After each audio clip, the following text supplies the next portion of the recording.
Perfect. Like we've done this before. I'm just gonna leave it here, but if for some reason I do want it. Okay.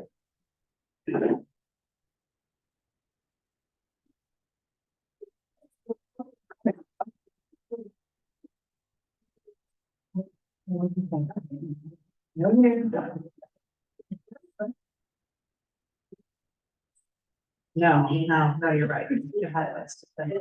I will see what you guys get. Yeah. No, it's been relatively quiet.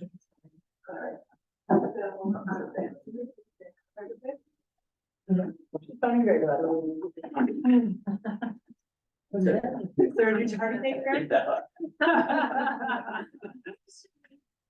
Just Favorite question. Hi, how you doing? Good to see you. Yeah, the magic. Apparently, everybody else, That's good. It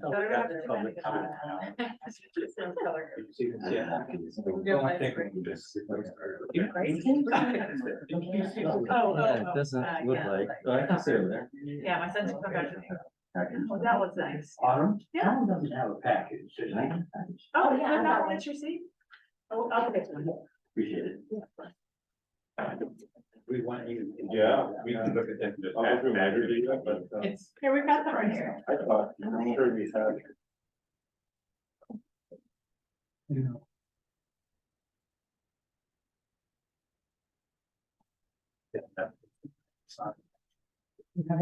Look at it there. I think we usually. Yeah, Everyone, I do have. He said. There are events out there. No, that's. I did put some.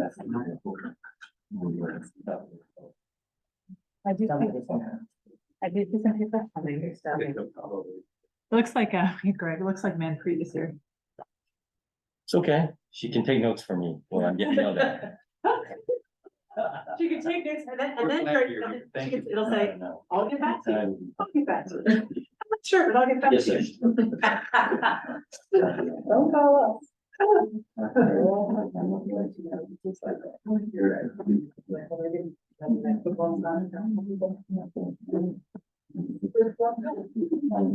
Oh, is that right? Yeah. Hi. Hello. Wow, you're both here in person. Great,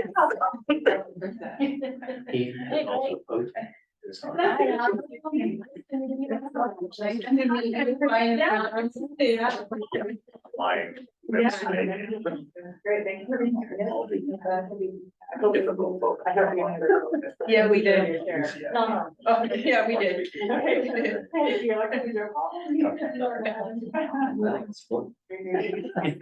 Thanks again for coming, Brad. I got our digs, yeah. Nice to meet you, Greg. See you guys now.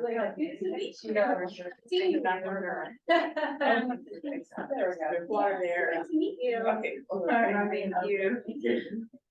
Oh, I directed it. Yes, it is. Yeah, get over it.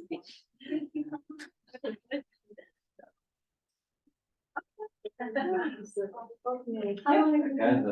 I joined the county just over 2 years ago. And then Well, we it's gonna get be the probably first next. stuff around once we left our office, so it's covering the types of different. So I started doing it. So, yeah, we'll play it by ear. Yeah. Nice to meet you.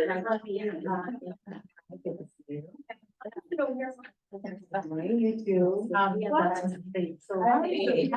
love you. And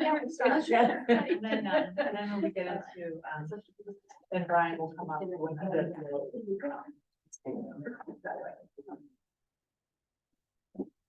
Brian's gonna. Did you say Brian? No. This is so sad. It's like. I mean,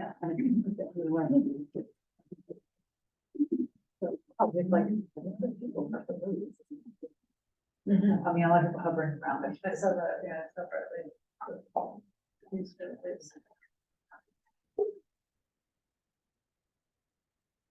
Oh, yes. But he's here because, you know, I didn't know, I mean, because I was doing a lot about that night before. So certain problems, but, yeah, well, you know, he's so tall. Yeah, and, he's one of the people. He told me like, I was like, are you?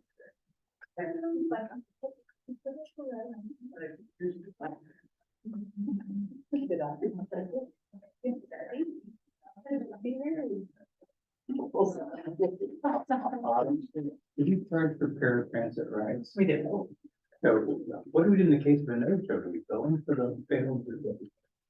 We don't know. I will see find out. you're allowing them up to 3 before they're suspended from service. I just. Yeah. kind of wondered that. Yeah, I can ask Courtney.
He was like, oh, you're Yolo. Yes, I usually. Hey, Tom. Hey, kiddo, how are you? Good, hanging in there. Oh, man. Where have you been? Where have you been? How have you been? Where have you been? Hi, how are you? I'm glad Greg is here. I'm here. Greg is here. You always go down there. Big target. Yeah. He carries- Take off. Wait. Yeah, but if you can't, that's what the change. Yeah, there's a mathematical, way to put vehicle loads traveled and we worry about that too. I don't. It's a summer. I wish I had a slide. Well, do my last. It's after Labor Day. Right. Right, I'm not saying. No, I actually, I just got to Target. Although I was- I'm kind of impressed. You know what? Oh, there's a coming out the board. Yeah, I'm not gonna- It's me? Become all that. Yeah, well. There are, but there are. Live to fight another day. Oh, there's a bunch of copies of the agenda, Heather's got them. Yeah, sure.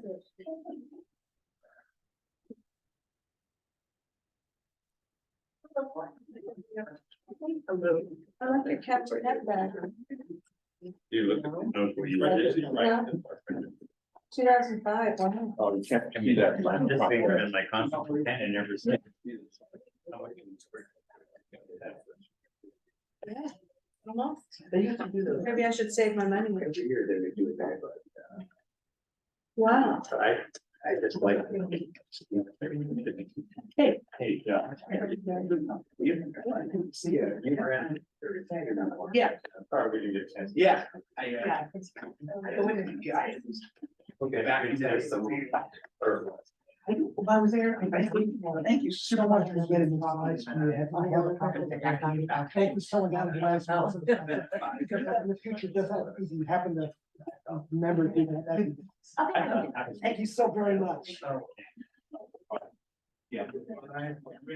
Yeah, I heard you're right. Yeah.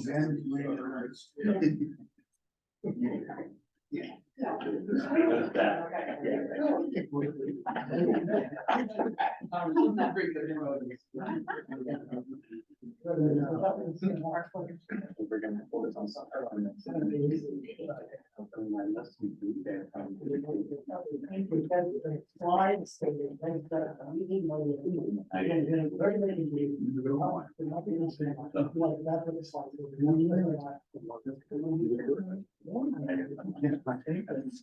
I remember these guys on there. Yeah. Yeah.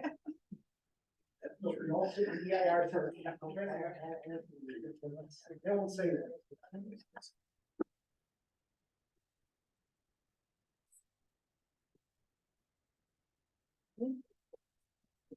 Which I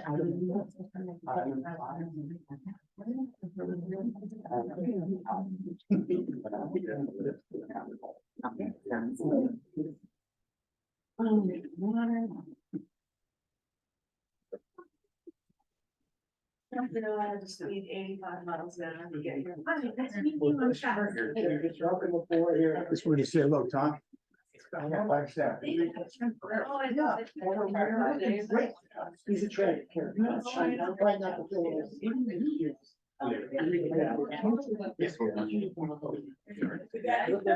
You know, whatever.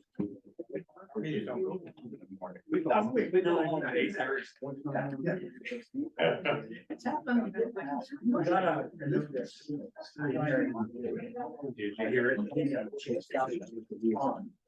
you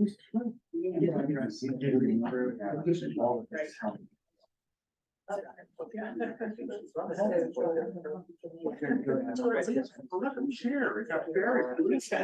Everybody's here, huh? I told Adam, I'm like, I should probably call Tom before I snuck up on Get him. out the red carpet. Yeah. Everybody should. How are you? You guys go every. Because they're incorporated by reference in the. You said hello to Jesse Library. How are you? Good to see you. Included as in the second. How'd you hear, Barry? I know.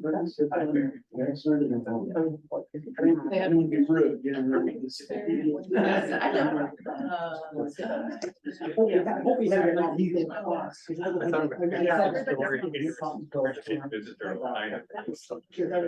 Yeah, if I could sort of do this too. Yeah, I mean,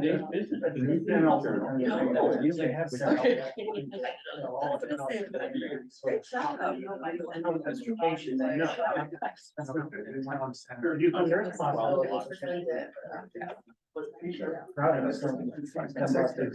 man, there's no, there's a little bit. Yeah.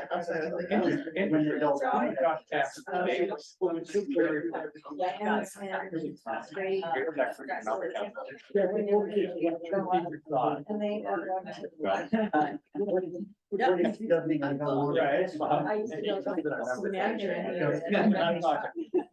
used to go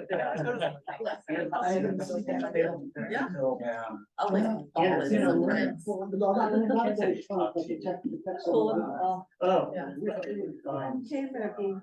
Yeah. we're in the middle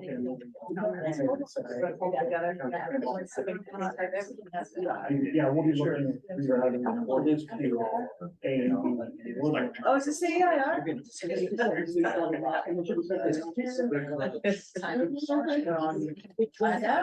I remember. You said that, I was like, you know, I don't.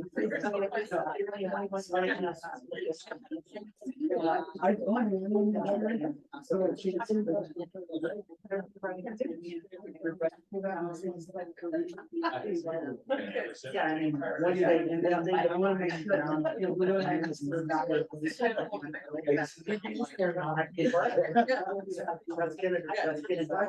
What's the difference in you? And we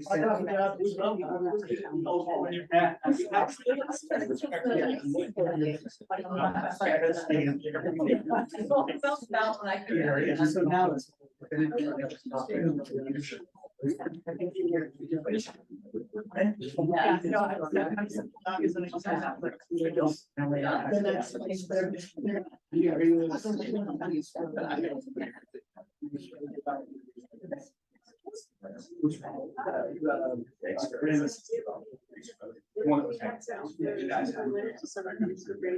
That's his district.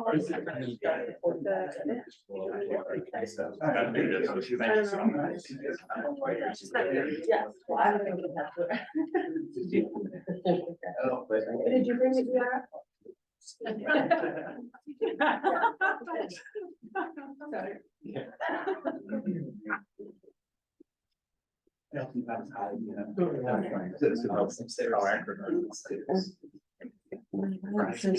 It's 5:50. Yeah. There's Fair enough. We'll see. This, look at that. Yeah, he's expected, yes. Meetings on until. Oh, I don't get it, I don't chose that. You would. No, not at all. We signed up for too much, that's what I mean. They're practicing, no. I need to practice. I'm trying.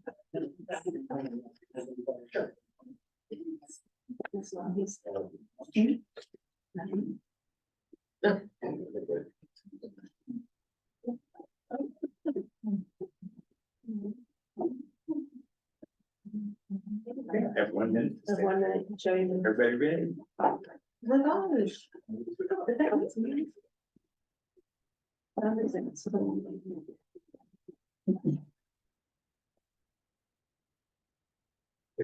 Heather. Good evening, everybody. It's now 6 p.m. And this is the regular monthly meeting of the Board of Directors of the Yolo Transportation District. It being September 11, 2023.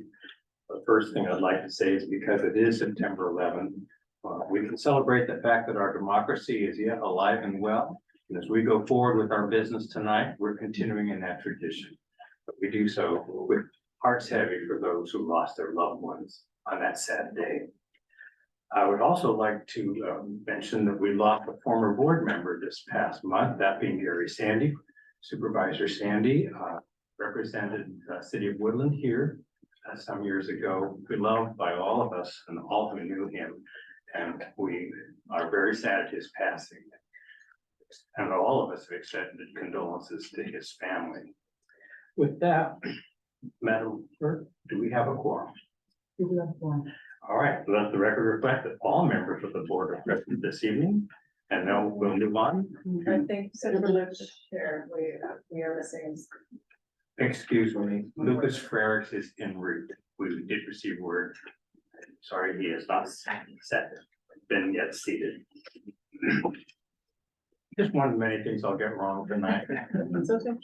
We will move on to public comment, and we take time on our agenda for anyone to speak to this board about issues that are relevant to this district but are not otherwise on the agenda. We will allow time for public comment on each agenda item as we get to it. Does anyone wish to address our board tonight on an item not otherwise on the agenda? You want to speak on something not on the agenda? Yeah, please come forward. Mr. Alan Hirsch, welcome. Thank you very much. first, like a general suggestion that in the minutes, they don't mention the content of the public comments. They just mentioned the minute, they don't even hint at what the public comment about, I just mentioned somebody spoke. So I mentioned, you might want to at least reference what the subject matter the public commenter was speaking on, to let the administrator, so people could go back to the full public record. I also hope that the written documents that are submitted are in a public record that's actually publicly accessible. Thank you. I'm making note of. Guys, that's, I know we're. Continue. I was at the Woodland City Council meeting on Wednesday, and Tom graciously greeted me, and we have sat across the table for 25 years, I think.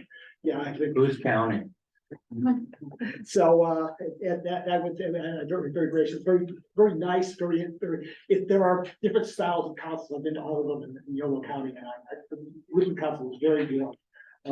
But they presented, the Woodland Tech and Research, which is a very impressive development of, because hopefully we'll have 5,000 jobs, 1,650 homes, and probably about 5,000 residents. And the goal for the project, is to reduce VMT by 10%. To do that, you need, which is a very low standard, because the state goal is 20%. So I'm quite concerned about that. And I'm concerned that basically in the planning of the layout of it, Yolo Bus was not consulted at all, as far as I can tell. So how can we have bus service in there when we haven't planned the bus layout and the transit center they have in there that's consistent with buses? We shouldn't just have the planner do this thing without basically working with the transit agency so the flow works. Because the buses that deviate off our main flow actually cost more money. They were gonna do that in Davis at Village Farms development. And they met with the transit agency and said, gee, yes, that's not right. Let's not put a transit center in this big development at Davis. Let's put it on Pole Line and Covell. I hope that was a win-win for everybody. But I didn't see that happen in Woodland. And then I was already finished. And I'm quite concerned there's almost no documentation about VMT reduction, which is really very important. And I'm concerned, I also want to note that basically in the EIR, it said that congestion was not a concern, was a social, it said right in the EIR. You get 3 minutes, so do a wrap up. So basically, Woodland doesn't think that congestion is an important part of an EIR. And that's what the state law says at this point. So I hope our focusing discussion we do not focus on congestion, we focus on VMT and the real environmental impacts. Thank you very much. And thank you for speaking. Anyone else wish to address our board on something not on the agenda tonight? If not, we'll move along. And the first thing I'd like to do is to invite our executive director, Autumn Bernstein, to introduce a wonderful new staff member. Thank you, Mr. Chair. Good evening, members of the board and members of the audience. Great to have you with us. I'm very excited to introduce Chastity, or Chaz Federico, who is our new Director of Finance and Administration. She joins us most recently from the Vallejo Flood and Wastewater District. She's got 26 years in the accounting field, 16 of them in the public sector. And she's a Sac State alumni twice over. Singers up. Singers up. She met her husband in high school. She has 4 kids and an Akita dog named Coda. So I can say that Chaz has been here for just a couple of weeks, and she has already got so many plates spinning and making a lot of really positive changes. So we're just thrilled to have her here. Welcome, Chaz. Anybody with 4 children can handle a lot. Thank you. I'm honored to be here. I look forward to getting to know all of you and working with you. Welcome. Thank you. All right. With that, we'll move on to consent calendar, items 3A through 3E.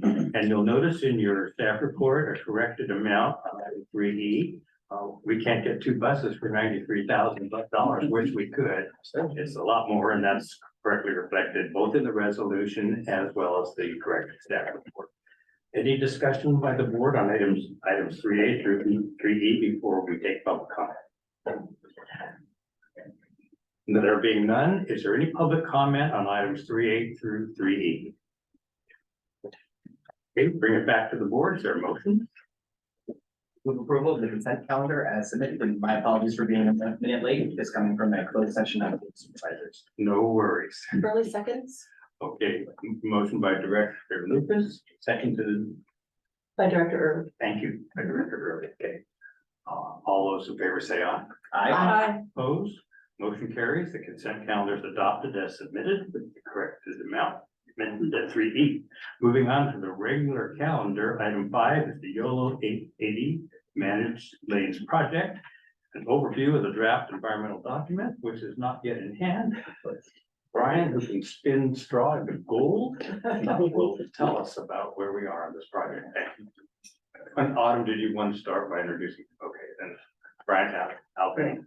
Good evening, Chair Steller and members of the board, Brian Avenant, acting planning director for Yolo Transportation District. The item before you today is not an overview of the draft environmental document because that has not been released yet, but I do want to recognize that Greg Wong from Caltrans District 3 is here with us to answer any questions that you might have related to the project from their perspective.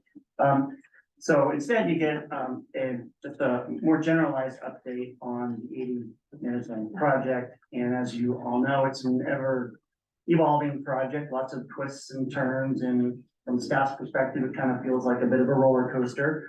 But some aspects are starting to become more clear in contrast to some of the updates that we gave earlier in the summer. So if you'll recall, back in July, the two main updates there were that the draft environmental document was being delayed in part because District 3 and headquarters needed some additional time to coordinate on that document. And also the big news was that we were not awarded the $103 million grant application that we had submitted to the Trade Corridor Enhancement Program. And that was, funding source that was largely going to fill the funding gap that we had for the Cold Managed Lane project.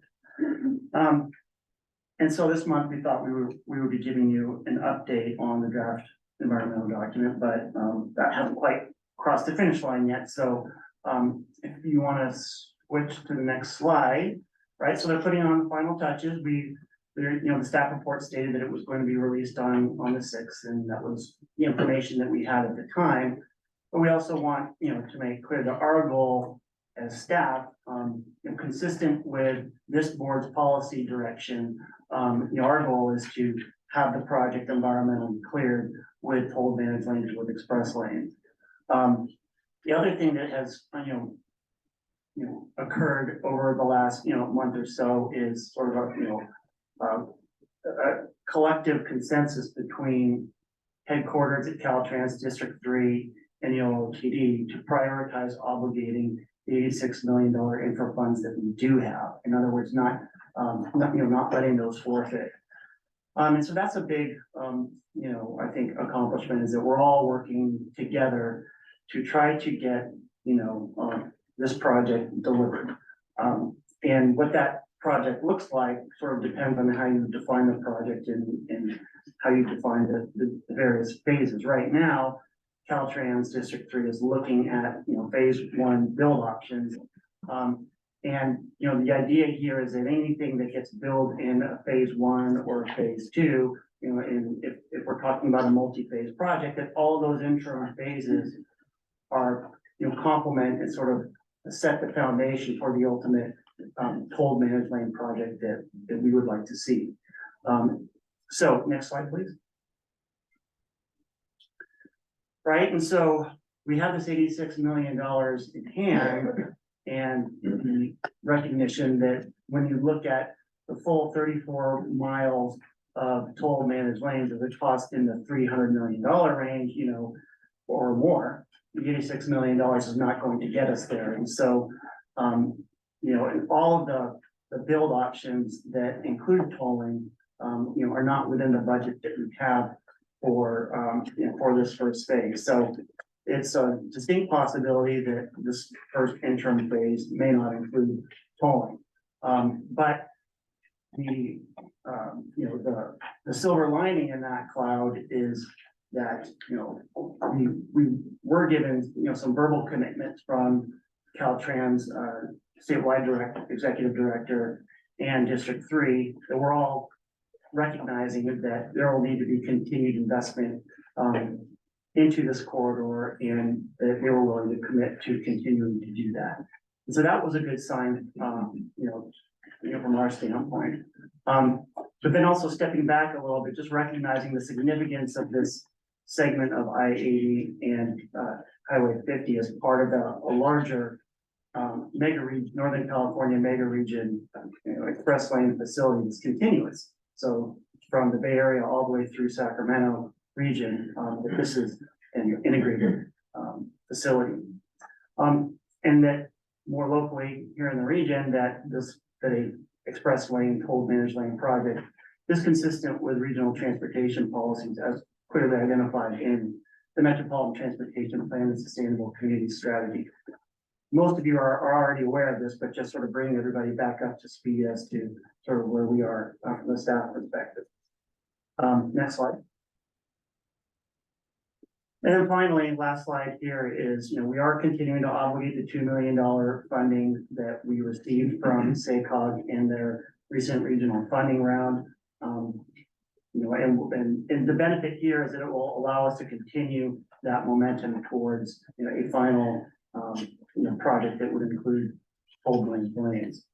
And then we're also going to continue to do a lot of the work in the background that our council Kirk Trost has been doing and engaging regional stakeholders around the idea of a tolling authority, whether it's a joint powers authority or whatever form it takes.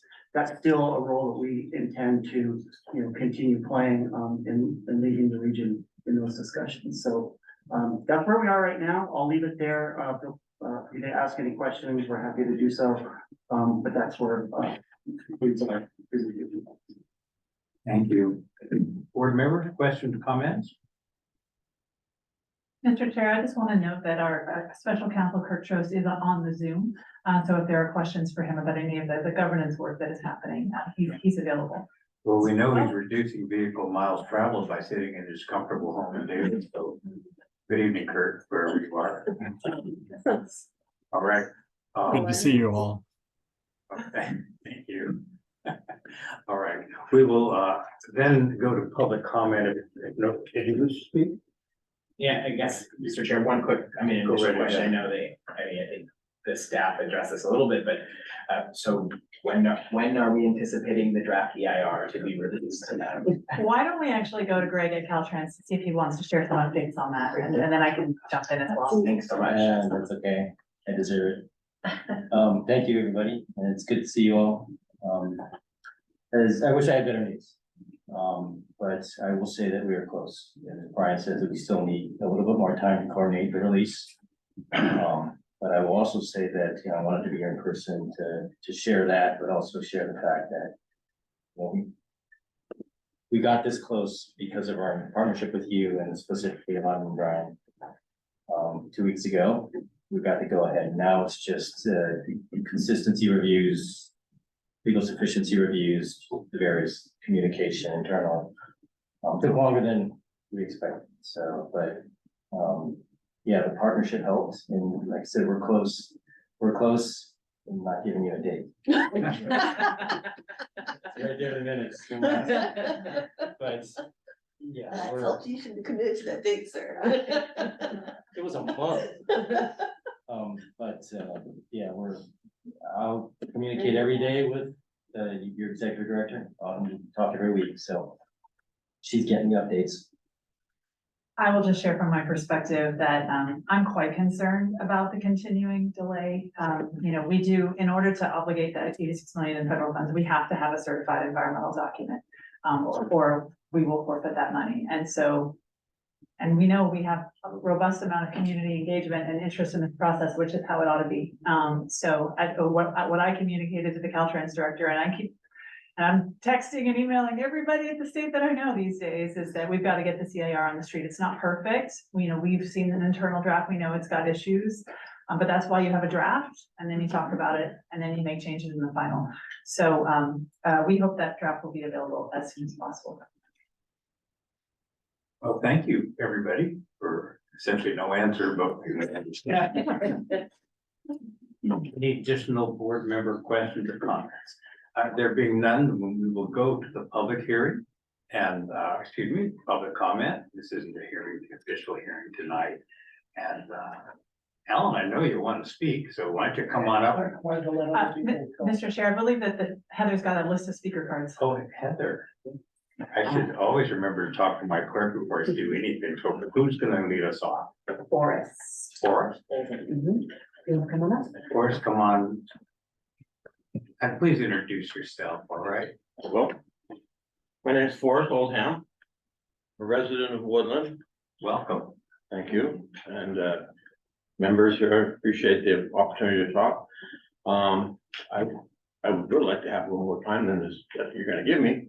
3 minutes, I'm sorry. Yeah, unfortunately. That's the rule. I'm gonna give you a list of affiliations, but I'm not representing any one of them per se, but they are all affected by it.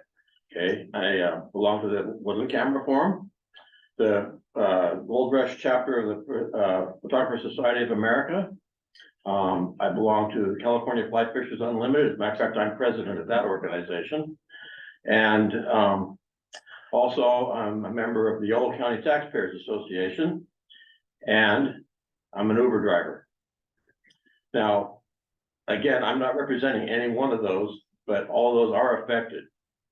And it is my belief that we need more lanes in that corridor. But I don't think they should be exclusive lanes for people of privilege. Okay? I drive that corridor a lot. I've changed my Uber behavior because of the congestion in that area, as well as the congestion now on Highway 5 going south from Woodland. Okay? I completely avoid the traffic jams as much as I can. But I also see this sort of a thing down in the Bay Area. I end up going from Redding to Fresno to San Jose, Santa Rosa, Grass Valley, Auburn, Reno, you name the city, Northern California wise, I've probably been there and probably been there many, many times as an Uber driver, let alone a fly fisherman or a photographer. Okay. I've written a book called California Covered Bridges Pre-1900s. It's the story of the covered bridges that came about as a function of the gold rush. Okay, if you know your history in California, the gold rush began in 1849 and the state became a state in 1850. One of the very first acts that the state Congress enacted was permission for private parties to build bridges across the rivers that commerce can move. Without those bridges, you do not have the California we have today. It's a function of getting the people's services and products and things moving back and forth. Okay, at that time, back in the gold rush era, there was as many as 350 covered bridges here in Northern California. How many of them do you know exist right now? Any of you have any idea of anyone anywhere? I guess 6 or fewer. Yeah, there's only 6 that still remain. Okay. Pulled it right out of my hat. He sure did. Yeah, there was a 7th one. It burned up in the Paradise Fire.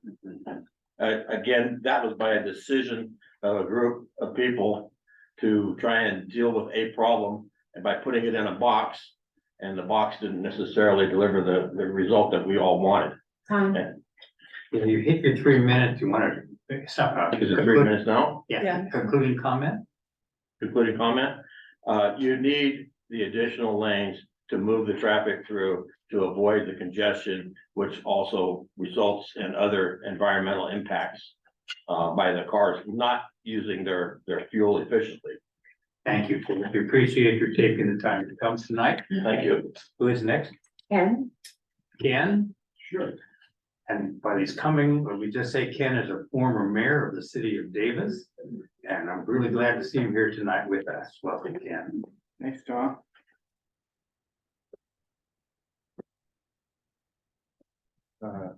Let's see, 3 minutes. When you have as much history in this area as I do, 3 minutes does not seem like a very long time. But I think it actually is long enough for me to make my theme clear about I-80 and what the possibilities might be for the future. And I think you're part of that future. And we're all counting on you. There's huge bureaucracies, no offense, that sometimes get in the way. I just want to read you something that I wrote myself. It's only one sentence, I think. Maybe it's two, I don't know. Oh, by the way, in terms of my background, I think somebody mentioned background. You could look at my page on Davis Wiki. Anybody still look at the wiki? There's a wiki. You can find me on the wiki. I think Lucas knows that. At least they spelled my name right, Lucas. I go back a bit. I go back over 50 years in this area. And I was on this board. And Chris Cabalda and I had a vision. That vision, say this, which I said at that meeting, the last meeting I attended as the Davis liaison in 2000. So here we were at the millennium. So what's the millennium mean? 2000 means you're looking back, but you're looking ahead. I'm not a transportation expert. I don't pretend to be, but I think regional leadership doesn't require technical expertise. It requires vision. Now, I'm very concerned about the environment for my grandchildren, but I'm also concerned about a bridge to the future from where we are right now. A practical, actionable, $90 million bridge to something that we could have for our grandchildren. It could be an HOV lane, an express bus. It could be someday light rail. It could even be something that leverages vision and gets folks like our representatives in Congress, our representatives in the Capitol, our representatives here in Sacramento, to see that we can make a difference. And we got to think fresh about change. So I'm in favor of adding the capacity on I-80 that will allow express buses, HOV, automobiles, and maybe you give an exemption for electric, I don't know, think about it. But I think this organization that I'm speaking to right now is at the cutting edge of something. And I think you shouldn't let it go. And sometimes I get the feeling, well, we're almost there. We don't have the money we thought we'd have on time and so on. Listen, you guys are at the cutting edge. Time. Make some phone calls, get it done. Thank you. Thanks for coming, and we welcome you. Glad you're here tonight. Counting on you. Our third speaker, Tony? Tony, come forward, please. Again, please introduce yourself. We welcome you tonight. Yeah, thank you. My name is Tony Phillips. I'm from South Davis. And I'm just here speaking on behalf of my wife and my daughter and those who live in South Davis, at least that I know, who use the Yolo bus to get to Sacramento, Old Sacramento, those places. And just wanted to give some anecdote. First of all, I am in support of adding the lane. Just that my wife started using the Yolo bus back in 2017. It picked up right in front of our house at Drummond and Child. And then it got moved over by Nugget on Mace. Now it's over other end of Mace in front of University Covenant Church. So it's gotten a little more inconvenient. There was the pandemic and that made things hard. She started driving more and but she didn't want to, right? And she actually even had a car accident recently on the causeway. She prefers to take the bus, but in the last 2 years, with the amount of congestion, it's not reliable. It's just late for work. And so, and I know a lot of my neighbors also were using it, have backed off from using it because it's become less reliable. So adding another lane, I think would be a good solution to this problem. Also, my daughter is a senior, she's gonna graduate and she wants to go to Sac City. And so she also is scared to death of driving on the causeway. And she would like to take the Yolo bus. And again, same thing, if she's late to class, it's not gonna work out. Thank you for listening. I hope we can get this done and add a lane. Again, thank you for your time coming tonight. Yes. Next up, Barry? oh, Mr. Barry Broom. the distinguished leader of Greater Sacramento Economic Council. Thank you, Barry, for taking the time to come join us tonight. And Mr. Chair, thank you. Yeah, so, you know, I never weigh in too often on local issues, but I think, supporting this expansion is important because of the growth that's starting to occur here in the region, county and bottleneck. I think the other, you know, obviously there's local and environmental concerns I'm not qualified to speak on, and I'm sure that you're hearing those out, but, you know, we're leaving way too much match money on the table right now. You know, we have unprecedented infrastructure dollars. We can't afford to miss an $85 million match. And so, you know, from an economic perspective, which is all we are qualified to speak on, you know, the expansion lane is going to be an important part of distributing goods and services. We also hope it reduces, right, traffic, mitigates traffic and come into our communities and neighborhoods like Davis. And I think a lot of the Davis residents are concerned about traffic, and, you know, they're right to be concerned about this. And I think this gives us a chance to balance some of the development objectives. You know, if you look at downtown Sacramento, government made one decision and took 73,000 jobs out of the downtown.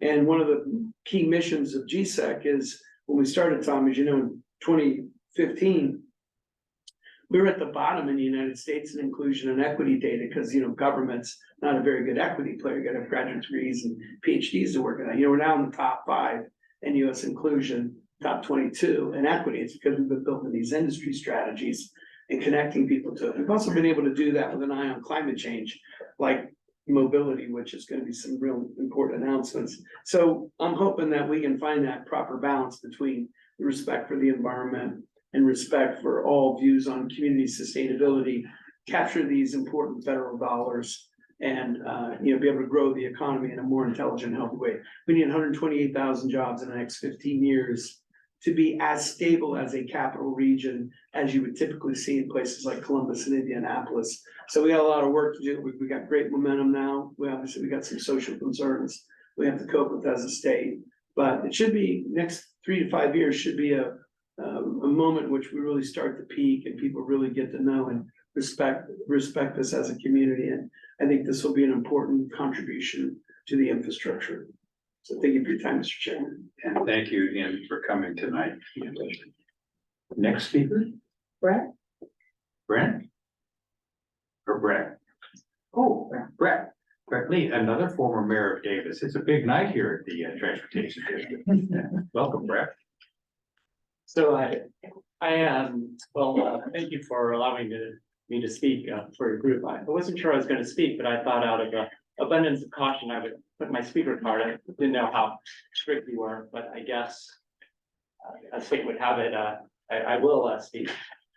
Hi, my name is Brett Lee. I know most of you would consider many of you good friends. With some exceptions. No exception. That is not why I am here tonight. I am here out of self-interest. I'm here because, like many in Davis, I use the causeway to get to and from work each day. I commute to my job because I'm required to be at work. These are not discretionary trips. I support adding a well-regulated express lane to the causeway. And importantly, I believe the majority of residents also support this. The federal money that has been awarded is specifically for this purpose. The choice is either to add the express lane or give the money back to the government. That is the choice, yes or no, add the express lane or send the money back. Right now, the bus is always slower than a car. I know this firsthand from riding the bus to work. It is always slower. Always. By adding a well-regulated express lane, we will be encouraging people to do the right thing, carpool or take transit. Wouldn't it be nice if the bus trip becomes a faster, more convenient option? I agree with Alan Hirsch on 90% of what he says. I consider him also a good friend. We just end up at a different conclusion. I believe that climate change is real, and I believe in induced demand. Induced demand says basically that over time, the additional lane will fill up. I would guess that if you added a general purpose lane, it'll fill up rather quickly, while a well-regulated express lane will take longer to fill up. What if we do nothing? What if we just send the money back as some are advocating for? The general data seems to indicate that traffic gridlock will become more frequent and will last for longer durations. Magnitudes are important here. We are not talking about a 20% or 30% increase. We are talking about a doubling of the frequency and duration of the delays, a doubling. There have been many ideas for addressing some of our challenges that have been brought up in the recent discussions. Improved transit networks, increased frequency of rail service, better cycling infrastructure. This grant cannot be used for those things, but it does not preclude you from pursuing those options in the future with other grants. I am here today because you have two choices: add the express lane and create an incentive for people to carpool and take transit, or send the money back and worsen the cut-through traffic in our neighborhoods and the ongoing delays for people who use the causeway for essential trips. Thank you for your time. I appreciate the work that you do. Thanks, Brett. Appreciate your time as well. Corey? Please introduce yourself. Welcome. Howdy, howdy. My name is Corey Day. I'm the chair for the Davis Chamber of Commerce. On May 25th, 2023, the chamber submitted its letter supporting the YOLO 80 Managed Lanes program to the California Transportation Commission. I've submitted a copy of that letter to the clerk of the board. I request that the letter be made part of the record. The letter set forth 11 separate reasons to approve the project, including 1, improving throughput and reliability for freight vehicles, 2, improving travel time, and 3, enhancing safety. The other 8 are in the letter. I'll say it all the time. Though I understand the project may be somewhat different than what was envisioned previously, even with those changes, the chamber believes the project will be beneficial for the Davis business community, and thus we support it. Thank you for your time. Appreciate your comment. Thank you. Next speaker. We have Al on Zoom. Al on Zoom. Are you out there, Al? Yeah, I was just confused because I saw Alan Hirsch, so I thought you were saying Alan Hirsch. Please introduce yourself, Al. Yeah, this is Alan Miller. I'm speaking today as a citizen of Davis. I am really tired of being gaslit about so many aspects of this project, such as that there's a VMT benefit to rebuild, to hugely investing in the Capital Corridor versus continuing to build out this gigantic highway project. But despite the fact that that's what's in the report, that's not what is being emphasized. Also, this idea that having toll lanes is actually also beneficial for people who don't have money. Well, the other day I was going about 5 miles, and to get into the managed lane in the South Bay was $20 for one day. Also, this idea that infrastructure subsidies for new development actually is beneficial in reducing VMTs. Please. Despite the fact that Caltrans policy is for multimodal, the actions being taken and the funding being given say no, we're still a highway organization. And of course, the greatest myth of all, that added lanes actually are going to make a positive difference. The problem is you run into the same infrastructure at each end, and you just end up benefiting people like those who are investing in the mega suburbs in rural Solano County and the giant new twin Folsom being built south of 50, which if you've ever gone out there and looked at it, it's one of the ugliest things ever. Transportation is the key to reducing VMT, as in invest massively in rail, such as they have done in Japan and in Europe. What you do is you create incentive for people to densify without having to pass laws where you say things like, oh, people will use public transit, but the public transit doesn't exist. This is a radical idea, which all of you need to jump onto. Otherwise, we are going to end up like Orange County.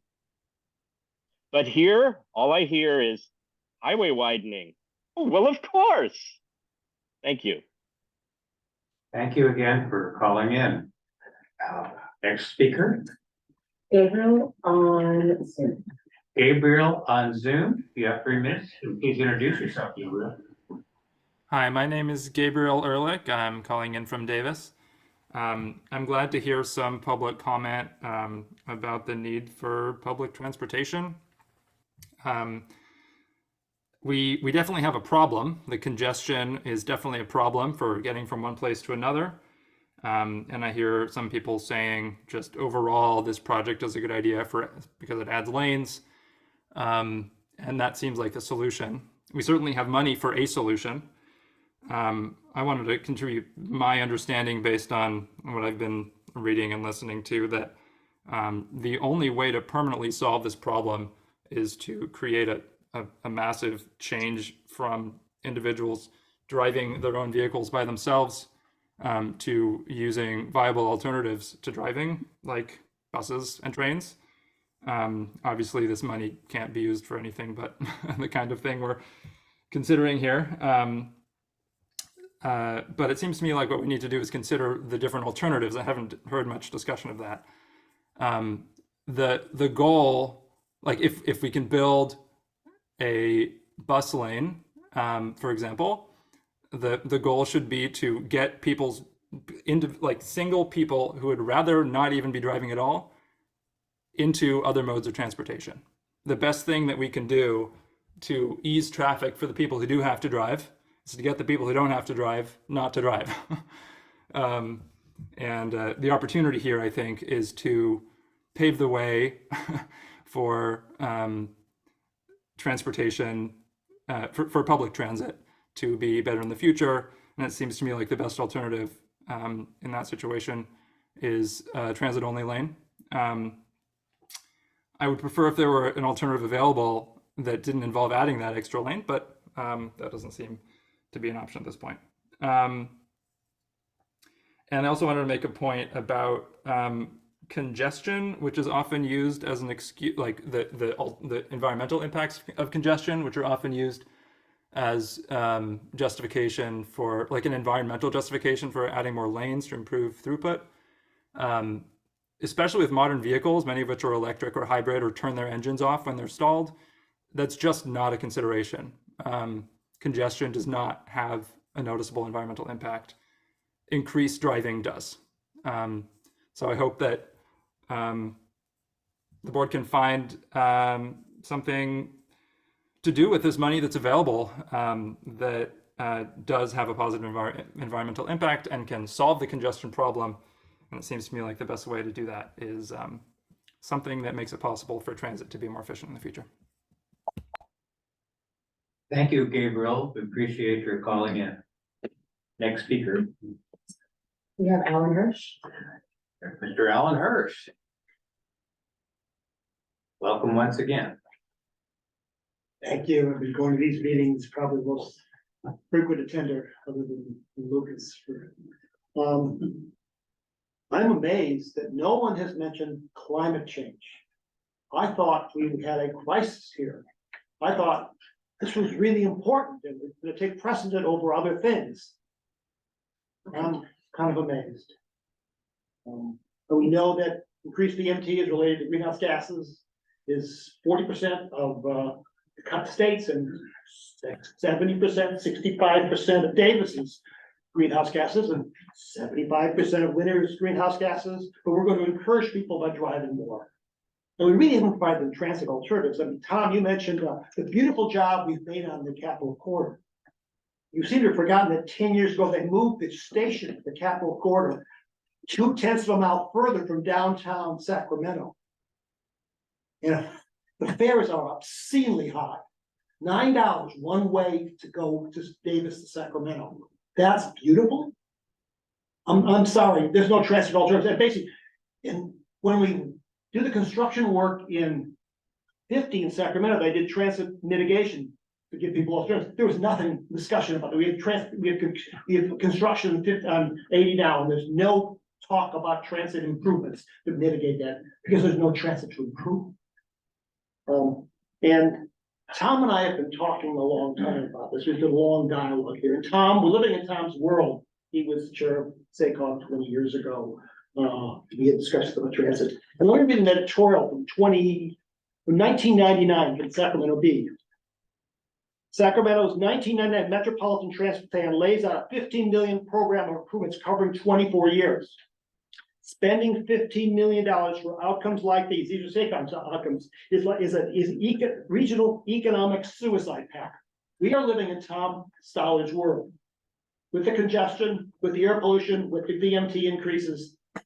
Tom is a wonderful man. He has given thousands of hours, but he is a Herbert Hoover, and we need an FDR who's a Green New Deal in this community. We need some leadership from you to change things. We need a different way of transportation, and this is the same old, same old. We need to turn Caltrans around. That's to take civilian leadership, not the same thing. So, Tom, you're a wonderful man, but your plan, the building freeways, is not solving the problems. We need a new way of working in this world. If we care about climate change. Thank you. And thank you as always, Alan. Are there any additional speakers? We do not have any additional speakers. Does anyone else wish to speak tonight before we end public comment?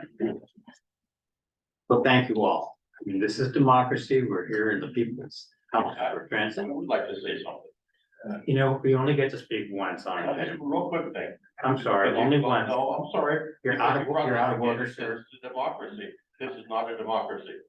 All right, it's not a democracy, but we're moving on, sir. Thank you. I appreciate everybody's courtesy and understanding the rules under which we operate our meetings. This is a information only item. Is there any additional action to be taken tonight? No action tonight, Mr. Chair. All right, thank you.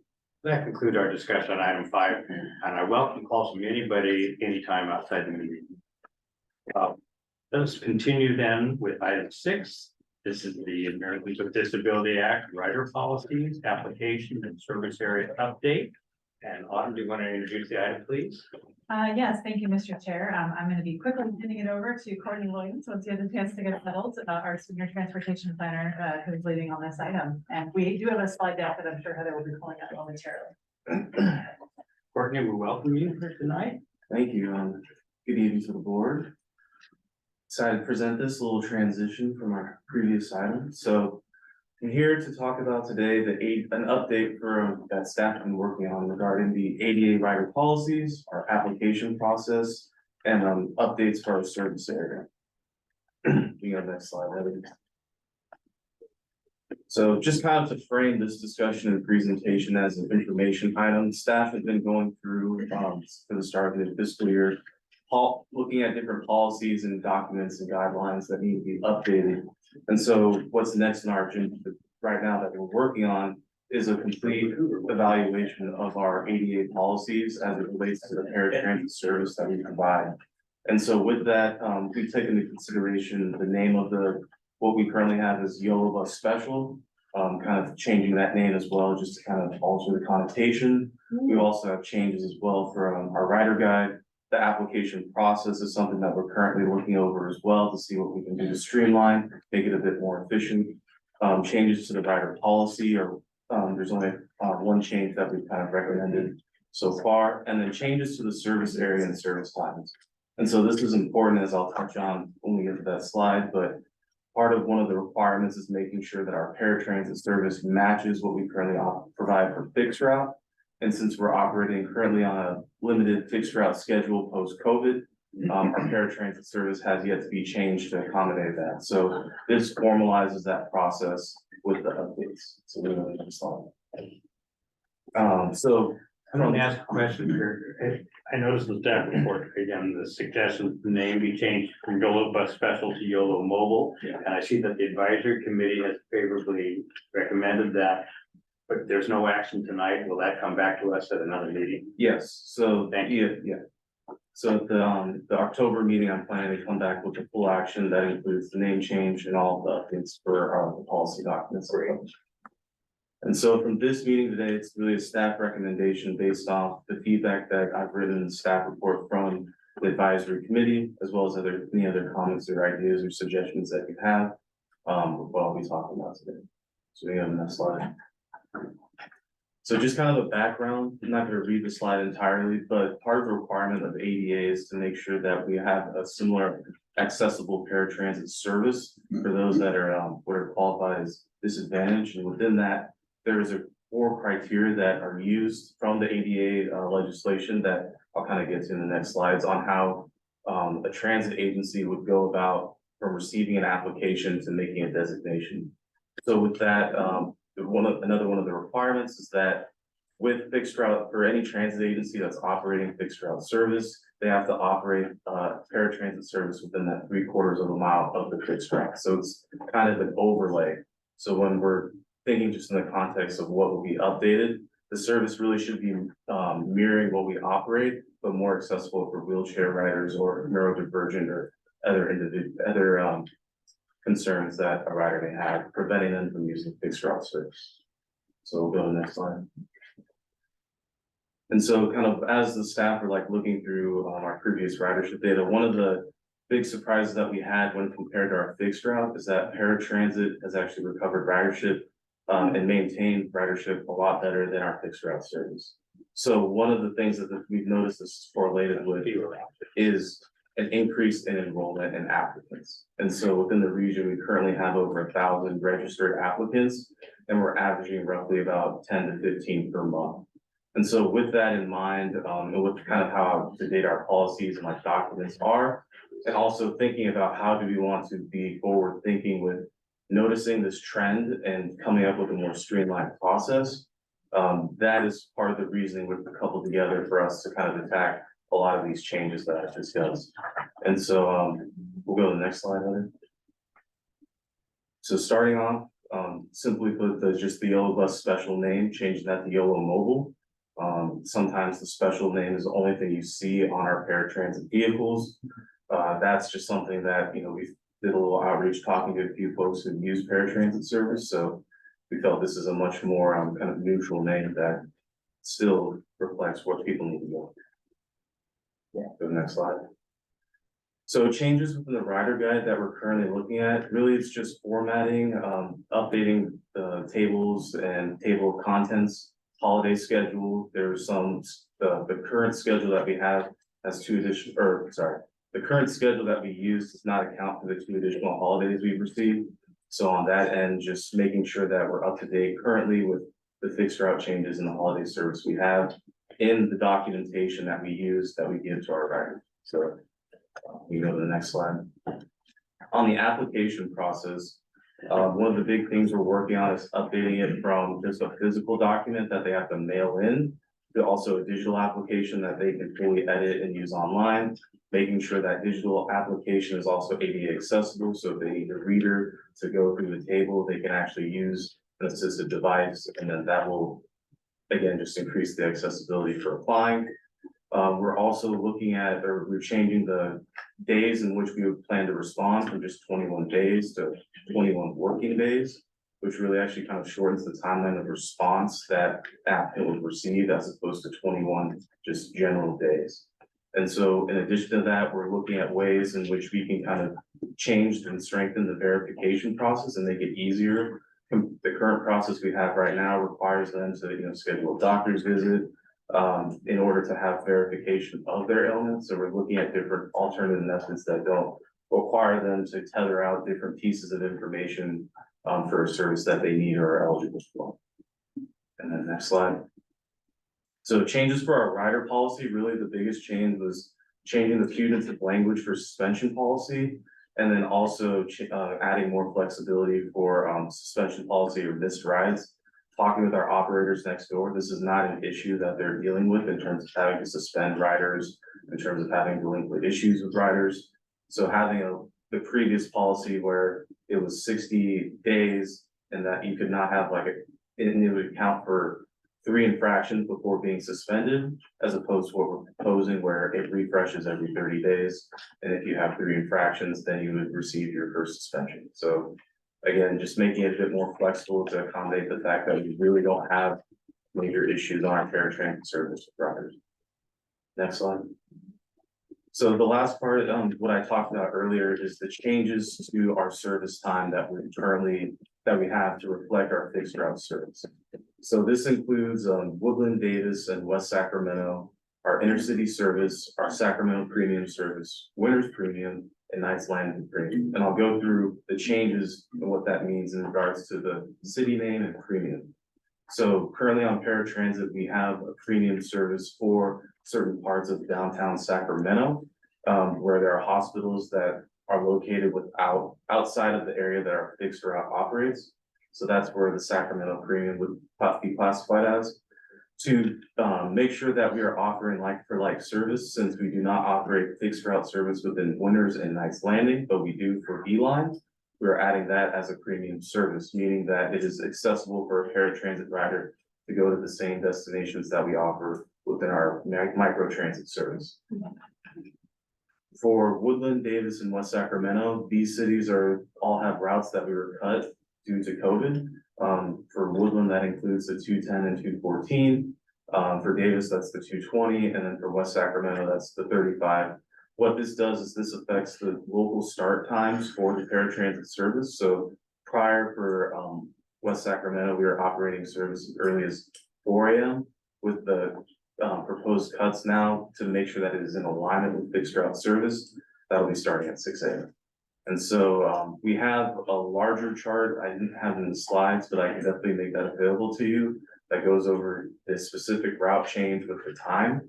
If you guys would like to see that as well. But for this presentation, this is more of the high level explanation of the service changes as it relates to our service area from what we previously operated fixed route to what we do currently, and then making sure it's in alignment with our micro transit service. Next slide. That's it. Okay. That concludes your report? Yes. Well, thank you very much, and we'll now ask for board members to comment.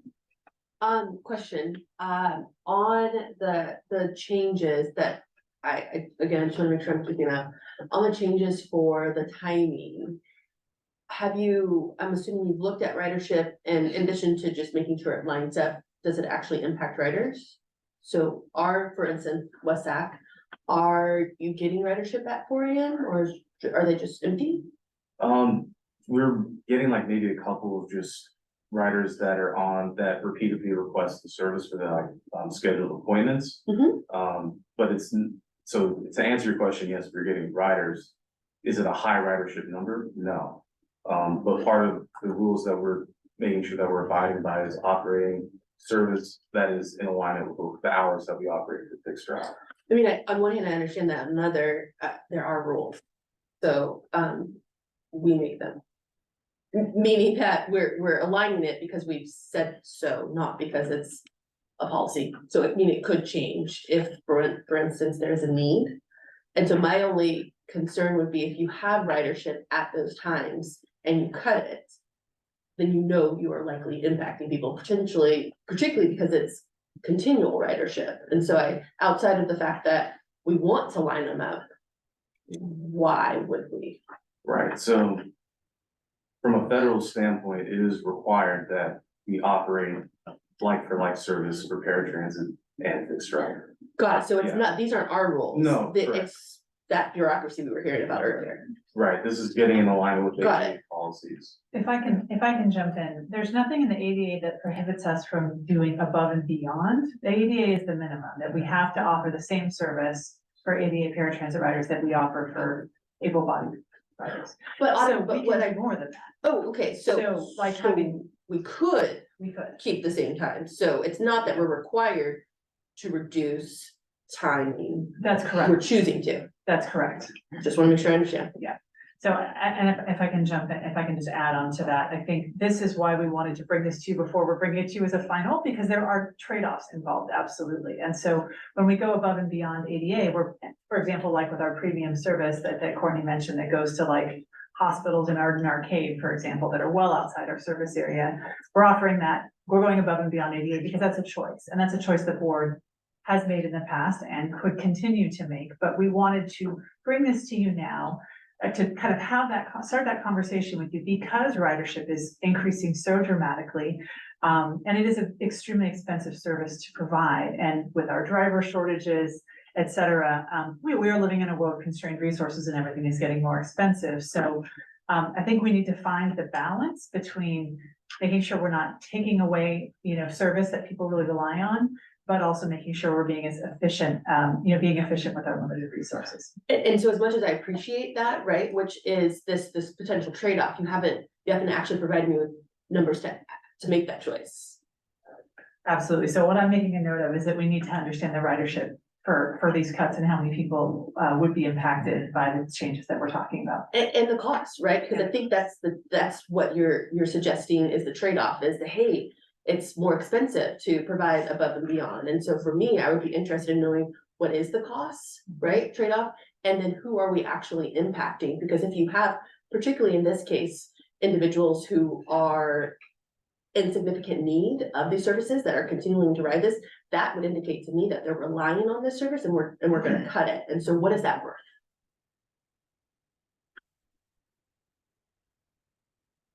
Okay, that concludes your question? Yes, thank you. Thank you, Anne. Yeah, just a couple questions. The first one is, so if somebody fills out the paperwork and they apply, is there a part in the paperwork that says, like, say they have a temporary pass when it expires? Is there an expiration date, or is it something that you reapply every year? Or is it you apply once and you can do paratransit in perpetuity?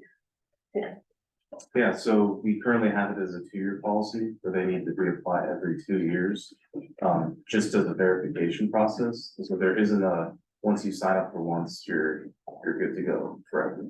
And that's just to make sure that if there's any changes with the rider who's moved, no longer lives in the area, or, other things have occurred, that we're just able to update our system. So that's the current policy, is that we have it still set that every 2 years we're gonna update. With the service changes, or with the document changes that we're proposing or planning to propose, we're going to do essentially a deep analysis of everyone that we have within our system, and then probably send out updates to reflect the new application that we have. And then from there, we'll kind of have a fresh start of all our current clients that we have, and then restart that clock. Okay, and then say, I would like to just have some questions about Winners. So, Winners used to have the 220, that was our fixed route. I don't remember the hours of that fixed route. Do you recall the hours that Winners had the 220? I do not. I don't either. But we don't have it anymore, but we have microtransit. And there are people that feel like the microtransit hours are definitely based on the availability from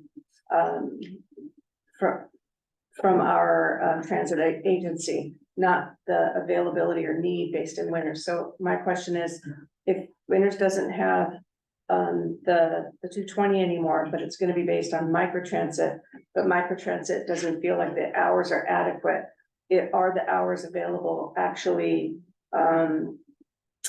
serving that population in a balanced way as compared to what was the time, 4 a.m.? We start at 9, we end at what, 4:30?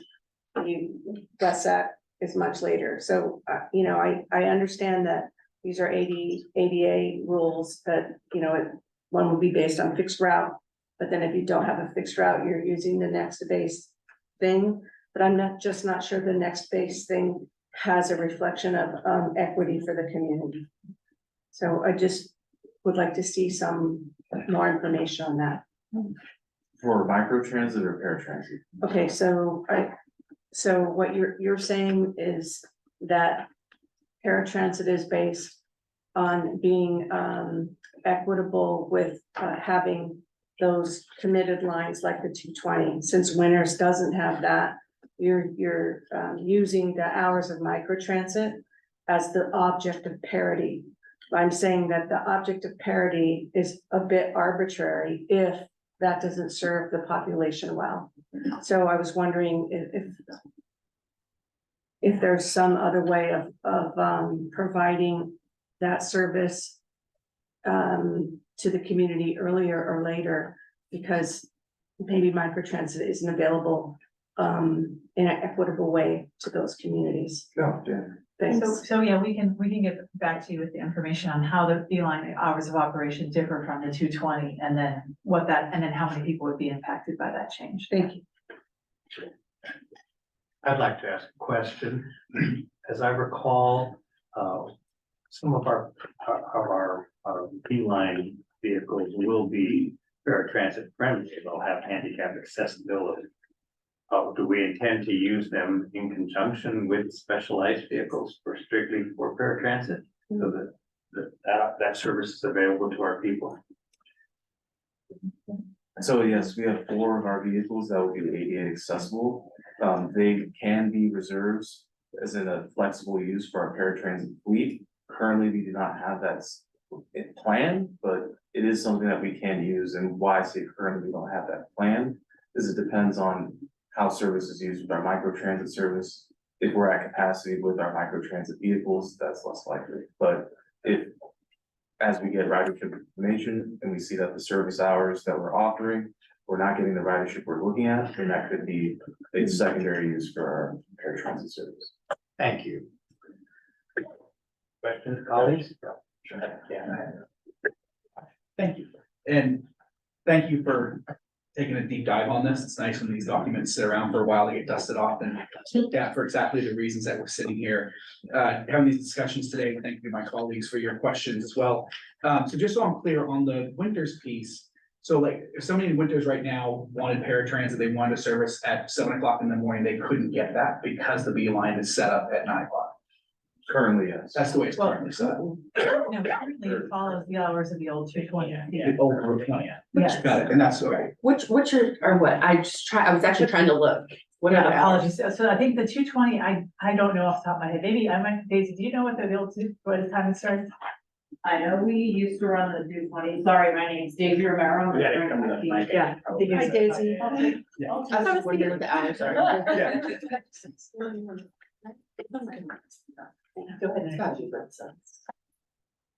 Daisy, are you representing Transdev tonight? No, I'm representing YTD. We gotta break that. Thank you. Press that button. There you go. Hi, Daisy. There you go. Good evening, members of the board. My name is Daisy Romero. I'm the current acting director here at Yolo, director of transit operations. So regarding the question for the 220, so we used to have our 220 fixed route that ran 3 trips in the morning and then 3 trips in the evening. I believe it ran Monday through Friday as well as Saturday. And then we also have the 220C, which is known as the 220 commuter route that also ran a trip, I believe, in the early morning and then went in the evening. I don't remember the exact hours off the top of my head because we did cut the service pre-COVID or as COVID was happening. But I do remember it ran pretty early in the morning as the 220 commuter, I believe, started somewhere around 6 in the morning. So currently we are still offering the exact same paratransit service that we had just before COVID happened. So just to kind of give you guys an idea, that's basically what our paratransit service is right now. We're basically running the exact same service we were pre-COVID.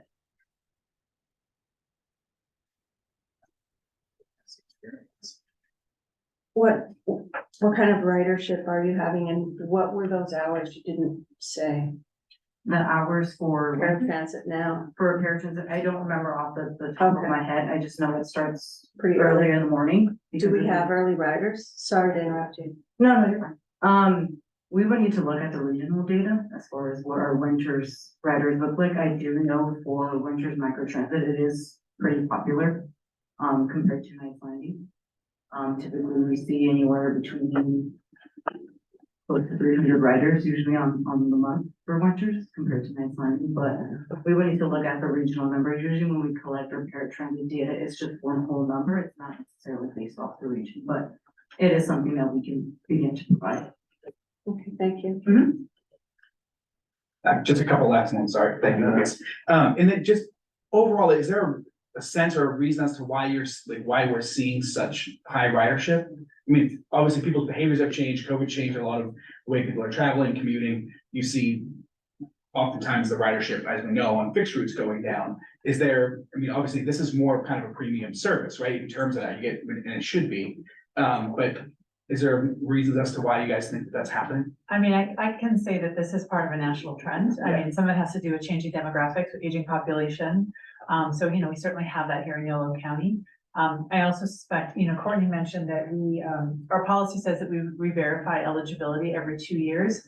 in practice. I don't think that that's actually been happening. So I think, Courtney mentioned doing a deep dive to actually look at and go look at everybody who's currently registered and see when's the last time that their eligibility was verified, and to kind of go through that process. So there may be some of that we need to take a closer look at. But I can say, yes, it is a premium service, absolutely. So if people are eligible for it, they're gonna take it, because why wouldn't you? It's door to door, as opposed to, on the schedule that you provide. So, it is a popular service, and we're certainly not the only ones who are experiencing this kind of surge. Thank you. And last question, just quickly, was there engagement or with the riders in the staff board? It talks a fair amount about, with the operators and staff, like the application side of it. Was there engagement with the ridership around some of the changes that are being discussed here? I know it went to the advisory committee and they discussed it, but. Yeah, so we had one of the members of the advisory committee, their son actually died in service, so we interviewed him for about an hour and a half. But we're planning to do more engagement within the next month between now and when we present to you in October. So we'll have more kind of outreach on that front. Be great, thank you.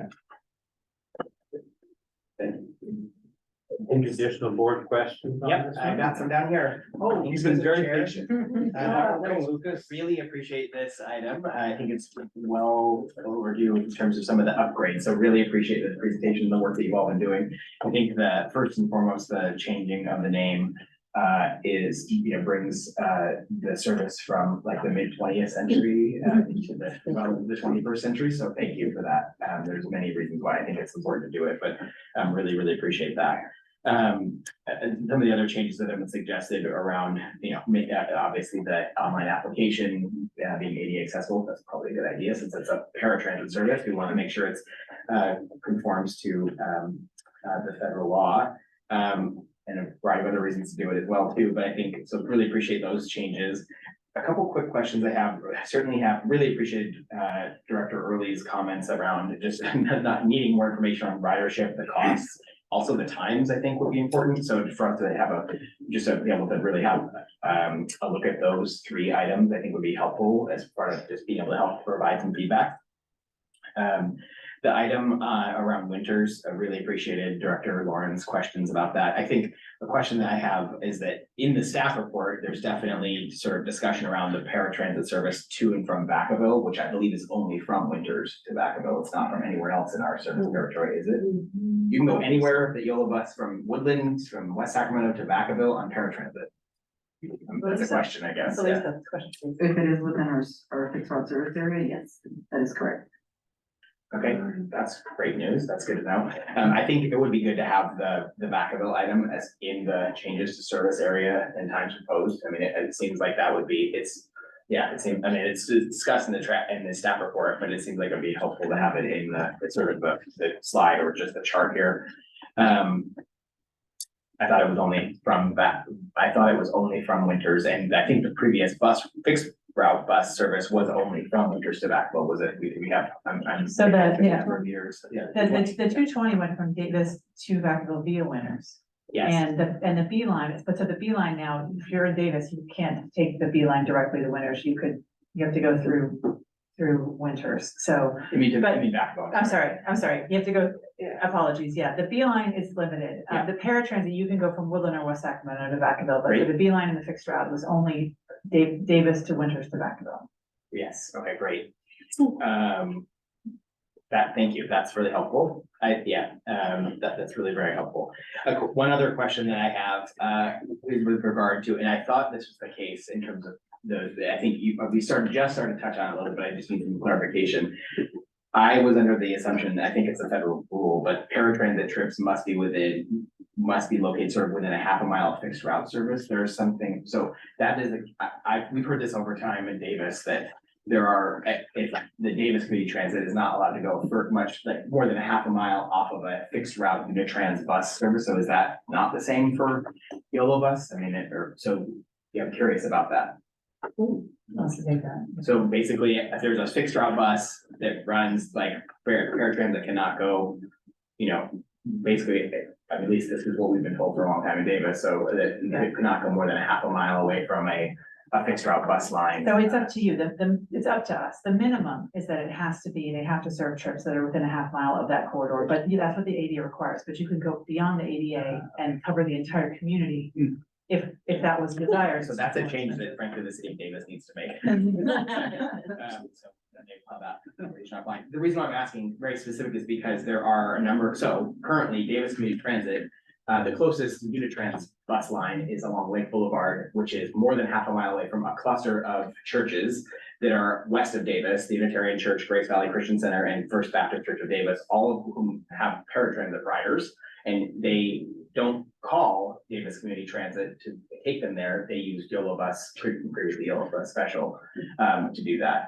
because Davis Community Transit for a long time has said we cannot go beyond a half a mile from a fixed route bus line. So I didn't know if that was a federal rule. You're saying again, it's a minimum. We can any agency transit can exceed it. Well, but that may be outside of their service area, if it's outside of the city of Davis. So that might actually be a separate issue, where they're not, Unitrans does not operate service outside of the city of Davis, is my understanding. And I apologize for getting in the weeds. I just want to make sure though that I just trying to get clarity, but also make sure that, you know, there are riders that need to get to certain locations and just trying to figure out where they're able to, what service they're able to use or not. So just, okay, well, so I know that, so I think a number of individuals use Yolo Bus Special currently to make those connections, because the Davis Community Transit service does not provide service, you know, just about a mile or so west of town. So curious about that. So happy to follow up with you all that offline and that really can help with Chapman. But I think that was it. We really do appreciate the work so far. I'm looking forward for us to sort of be able to have a little more detail though before we make sort of a final decision. But thank you for all the work. Appreciate it. Director Lauren, who's just to ask another question. Once I heard Director Lucas mention that he didn't mean to get into the weeds, I felt really at home coming from Winters, living in the cuts or the weeds. I just wanted to get into the detail that the city of Winters is in Yolo County. We know that part of the boundary is Solano County, but most people don't know that it is also part of the Solano College District. Our taxes, our city taxes, our property taxes, we go to Solano County. For the Solano Community College District, many of our residents also go to Kaiser, so there's the main hospital service for Winters would be in Vacaville also. So although we are a beloved part of Yolo County, we are also part of Solano County in our services, and that's why the bus goes to the locations in Solano County.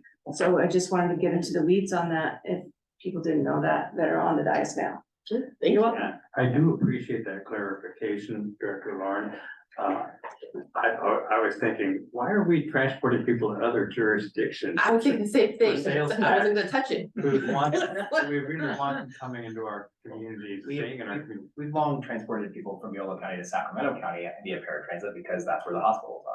Well, that's for medical appointments, I understand it, but for other needs, you know, I'd rather keep our people in the county. But, you know, what this whole conversation has revealed to us is we are way in need of having conversations and having a better understanding about this. Thank you for what you've done for tonight. And I think we'll have a good discussion about it next time. Hopefully we'll get more ridership data so we can understand. I mean, I know whenever I'm offered an appointment, I'm usually given a choice. You know, I can say 10 o'clock works or 2 o'clock works. It doesn't have to be at 8 in the morning or whatever. So, you know, I do not know how much flexibility our paratransit riders have in their appointment scheduling and things like that. But if it's getting to work, that's obviously a special thing. So anyway, I would like to assess that based on what our experiences have been. If we see, you know, we're starting an hour early, but only getting one person, maybe that's something we should think twice about. But I think all of us are in agreement. We want to serve our community, and data's going to help us, and you're going to make recommendations based on the data. We'll look forward to that next time. Is there any concluding remarks any board member wishes to make?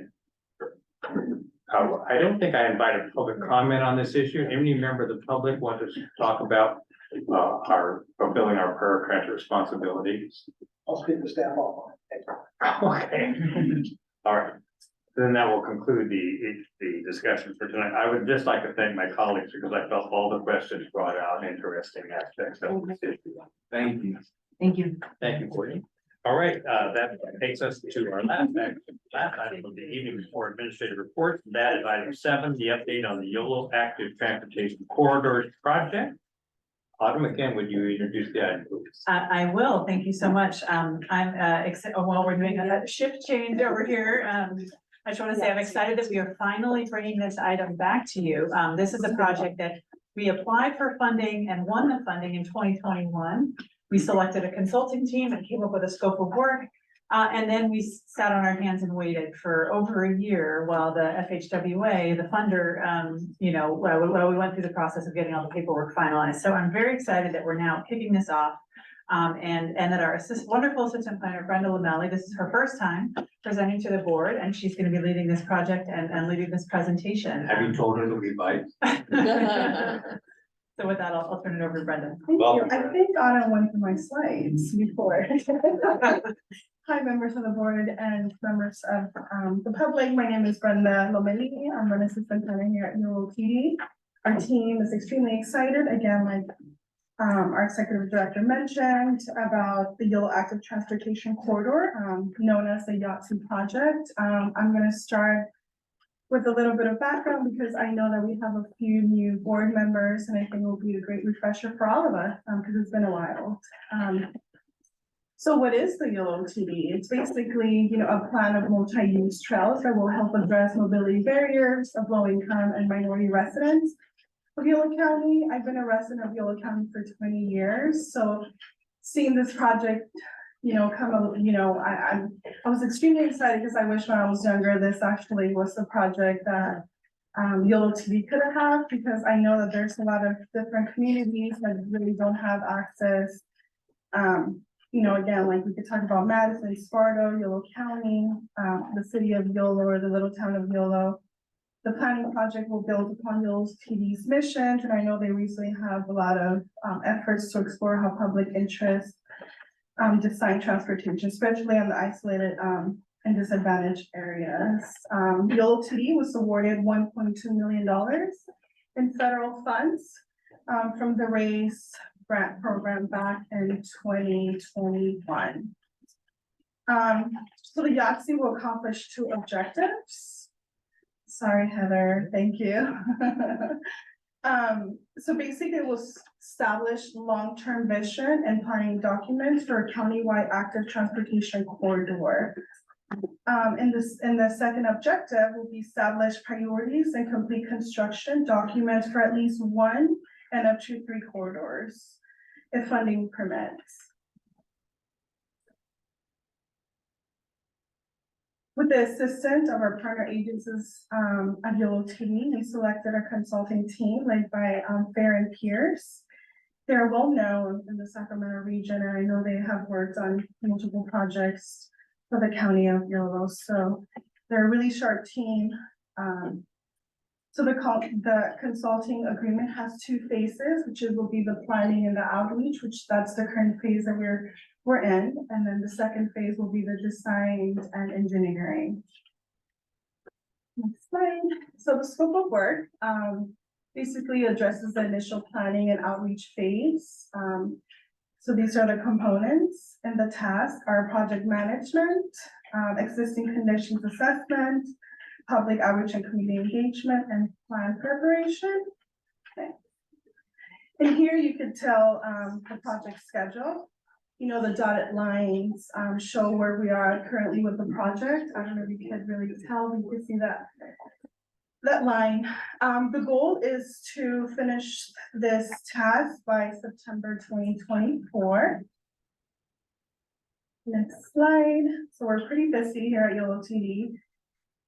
So the good news after, so much holdup and contracting delays, the YoloTD and our consultants were able to do a kickoff meeting, and the attendees reviewed and confirmed, example of the things that we kind of talked about was the scope of work, key project deliverables and project schedules. Those were a few of the things that we talked about.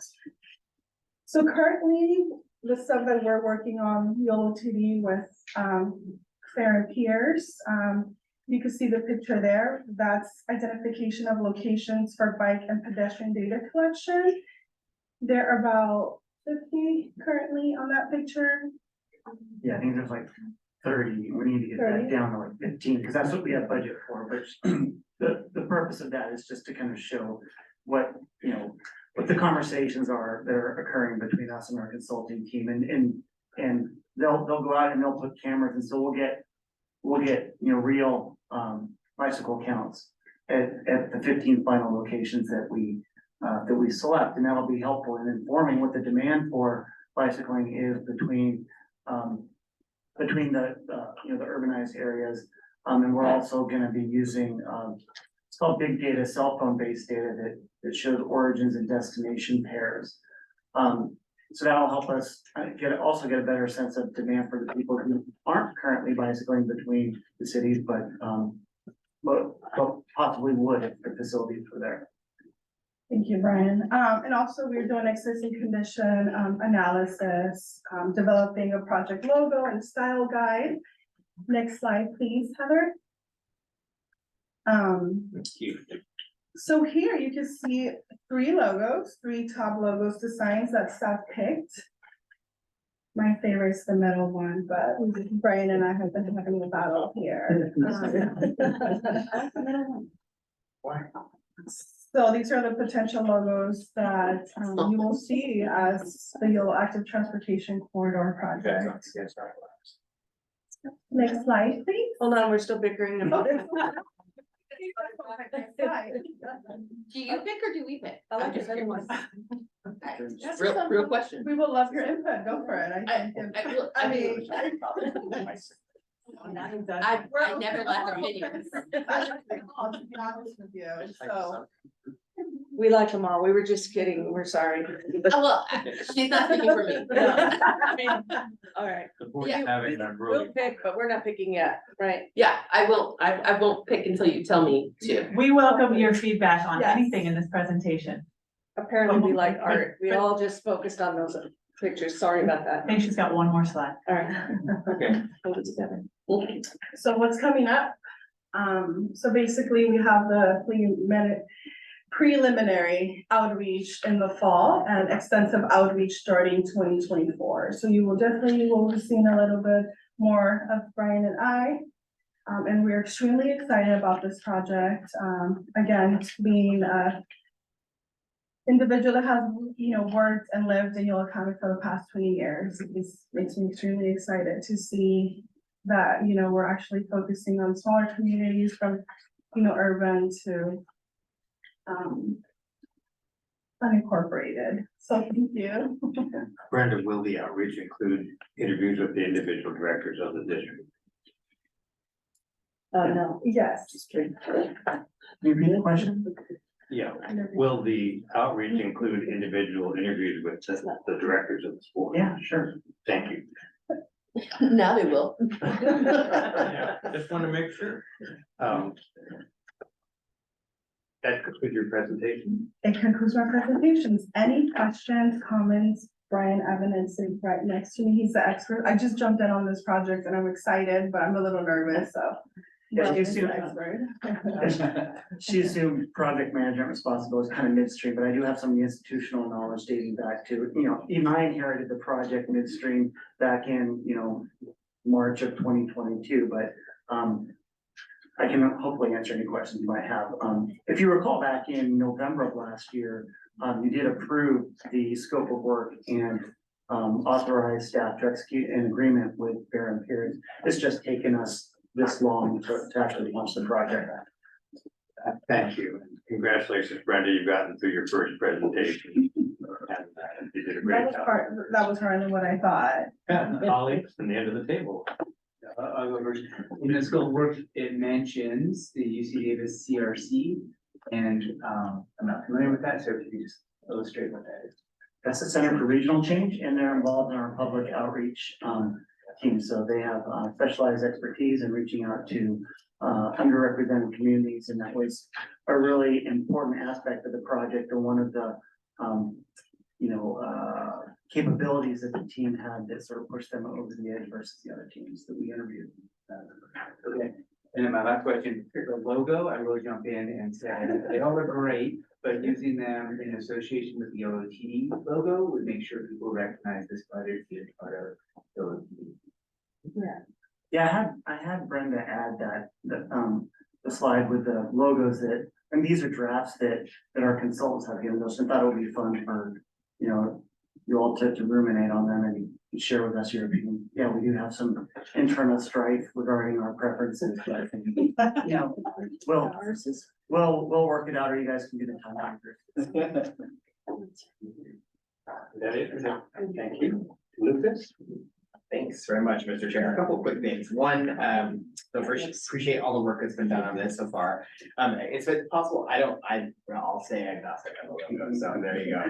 Can you go to the slide that has the map, please? The very small map. There we go. Lots of red pinpoints there, but so are these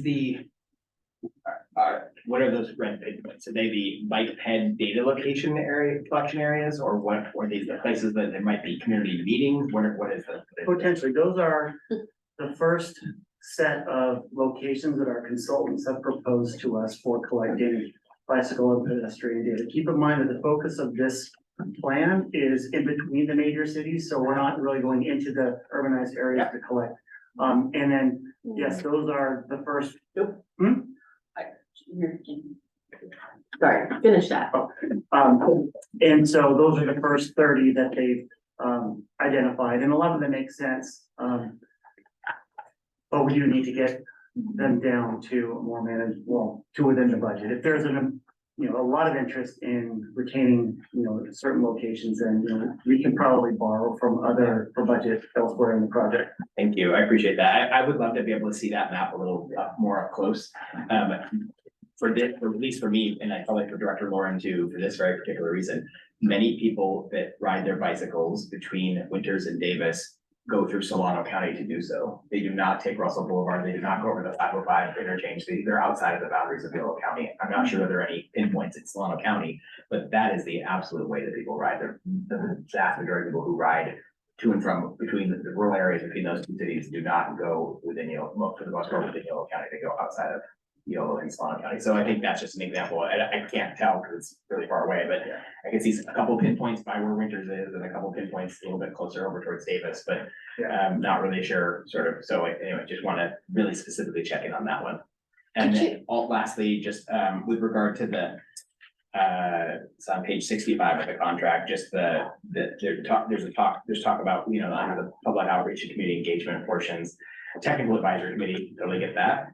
But there are also lots of talk about a steering committee, which includes for sort of Director Dulcich and others that are interested, just, stakeholders, public, private, nonprofit sectors, business community, ag interest groups, environmental interest groups, public health advocates, service providers, tribal governments, tribal communities, et cetera, et cetera. So we're really curious about the stakeholder or the steering committee. And, I think there's any number of us would be interested in helping to provide some thoughts around who might be good to approach about serving on the steering committee. And then lastly, the meetings.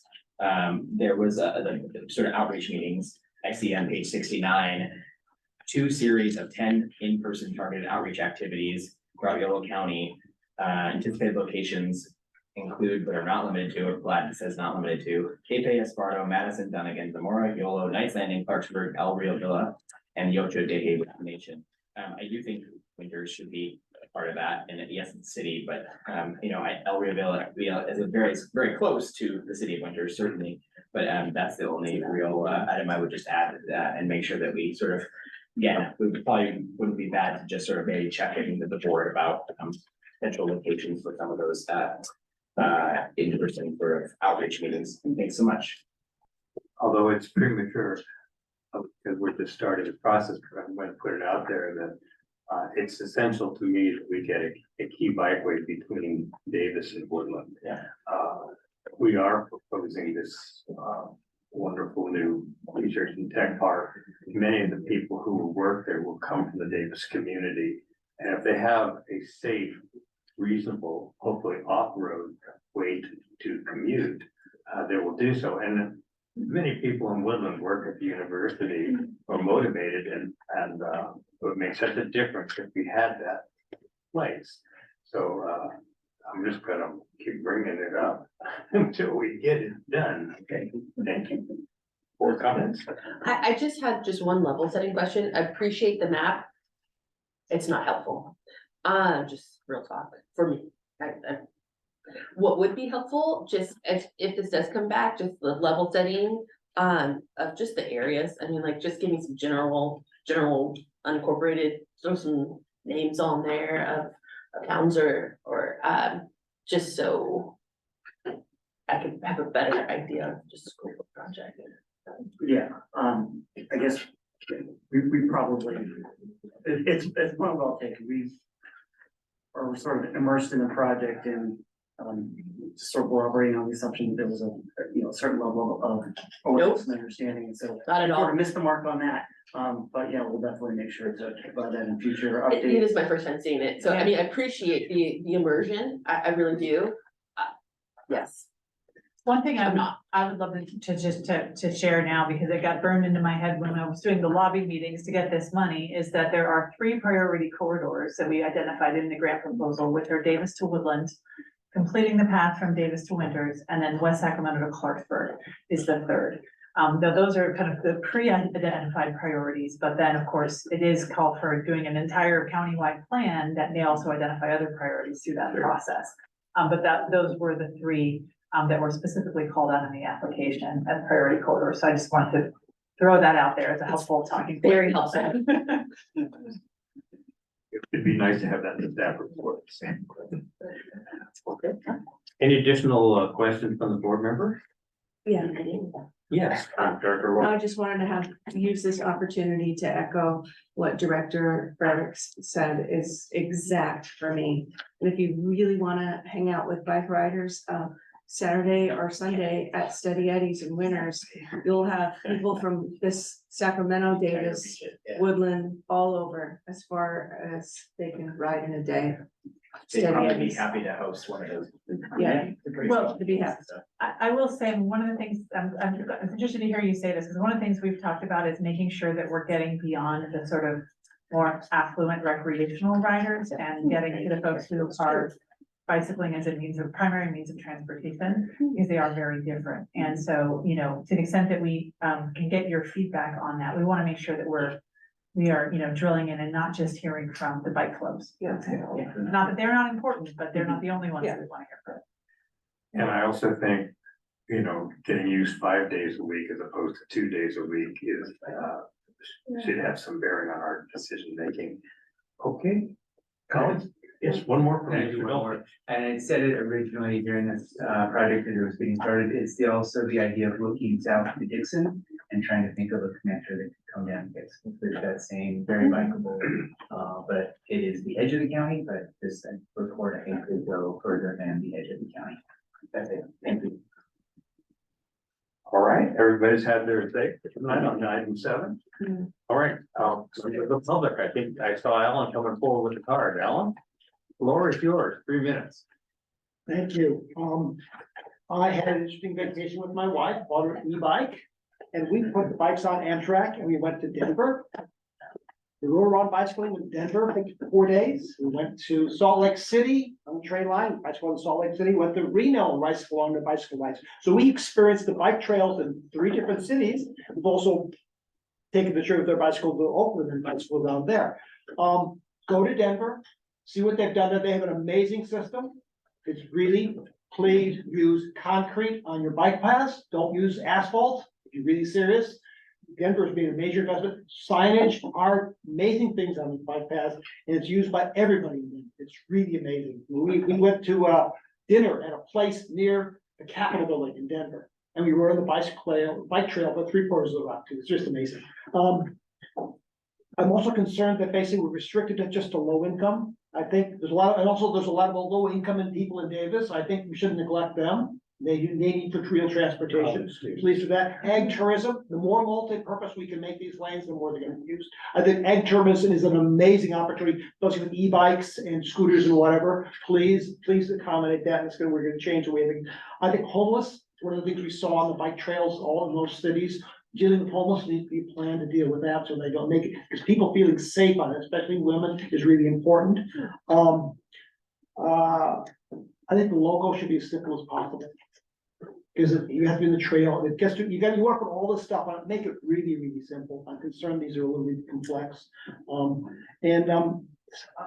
Those, and if you want to model in terms of what bike trails can actually carry, go to Denver and see what their uses of it is, because model, you can't tell how many people would use a class 1 off-road until you build it. It's like trying to predict how many people will use a ferry when you don't have a ferry built.